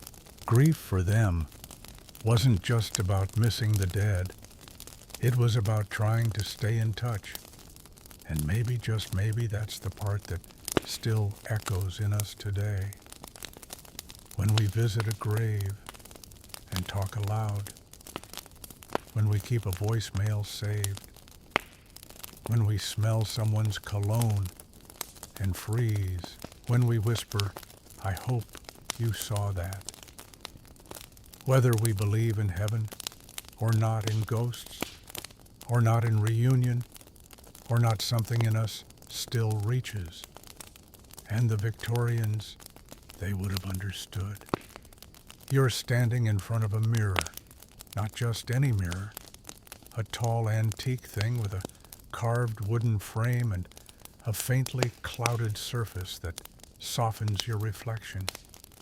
You reach out, touch the glass, and for a moment, imagine it draped in black crepe, just as Victorians would have done after a death, because that's what they believed. A mirror could trap the soul. But more than that, it reflected what they feared most, a world without the person they'd just lost. You step back, and suddenly all of it rushes in every ritual, every ribbon, every photograph of the dead posed like they might still speak. You remember the mutes in top hats, the women whispering to glass tumblers, the mourning corsets, the tear bottles, the bells strung over graves. just in case. All of it feels impossibly distant, and at the same time, eerily familiar. Because tonight, as you look at yourself standing there, you realize something you already know, these customs. Not in form, maybe, but in feeling. Modern grief may not come with black bordered stationery or armbands, but it comes with quiet scrolling through old texts, with checking their social media profiles just to see their name again, with sitting in your car and whispering into the air because you've got nowhere else to say it. The echoes are there. You just didn't recognize them. You remember the morning jewelry locks of hair encased in brooches. And then you think of the necklace you wear with your grandmother's pendant. You think of the voicemail from your father you refuse to delete. You think of that one worn shirt of theirs you still keep in the back of your drawer, just to touch sometimes. The Victorians didn't just create rituals. They gave shape to sorrow. They made it visible, physical, something you could wear, hold, sit beside. Something you could do. And maybe that's what we miss now. In trying to make grief efficient, tidy, invisible, we've made it lonely. We've removed the black, the weeping at the grave, the space to pause. We've asked people to move on in days, to function, to return to their desks, and smile politely. But grief isn't polite. It's messy. It's ancient. It's human. You sit down now, and you remember the story of Queen Victoria, who wore black for 40 years, who kept Albert's rooms untouched, who left his razor laid out each morning long after he had any face to shave. Was it excessive? Maybe. But it was also her rhythm. And what the Victorians understood perhaps better than we do is that grief needs rhythm. It needs texture. It needs time. You remember the mourning clothes, black, heavy, somber. Then you think of how you wore the same sweater for 3 days after your friend died. Not because you wanted to, but because anything else felt wrong. You didn't call it mourning wear, but that's what it was. They had mutes. You had silence. They had hair lockets. You had Instagram memories. They had spirit photographs. You have dreams you don't tell anyone about. You begin to see it clearly. Now the Victorian customs seem strange at first glance. Macabre, dramatic, even absurd. But peel away the crepe and jet, and what's underneath is something universal. The desire to not forget. The hope that somehow love outlives a heartbeat. And the aching, impossible question, how do I keep going when they're not here? There's no perfect answer. The Victorians didn't have it either. But they tried. With flowers, with portraits, with funeral marches, and black-trimmed envelopes. They gave grief a costume and a script, not to cheapen it, but to honor it. So, maybe it's not about going back. Maybe it's about looking forward with the same tenderness. Letting ourselves mourn loudly when we need to, making space for ritual, telling stories at dinner, leaving an empty seat at the table if it helps, lighting a candle if only to see the flame. Because whether it's 1870 or today morning isn't about death. It's about love that has nowhere else to go and that never goes out of fashion.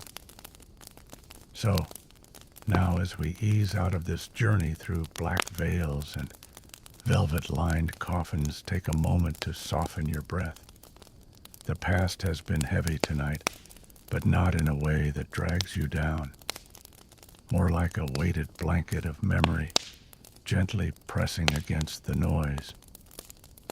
The Victorians knew grief, not the Instagram-filtered kind, but the slow, lingering ache that curled into the corners of your room and sat beside your breakfast tea. They gave it form, gave it rules, not to control it, but to honor its shape. As you close your eyes, picture the lace curtains pulled against the London fog.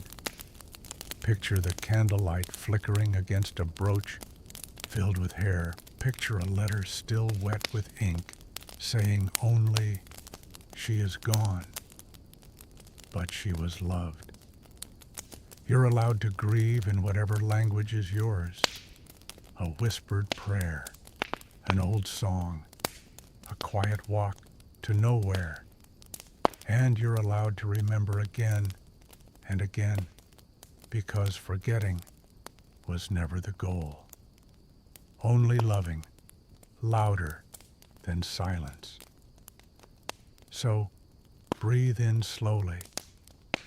Let your shoulders settle. The bells have stopped tolling. The crepe has been folded and put away. And whatever grief you carry, it doesn't have to be hidden anymore. It can sit with you here, quiet, whole, and finally, at peace.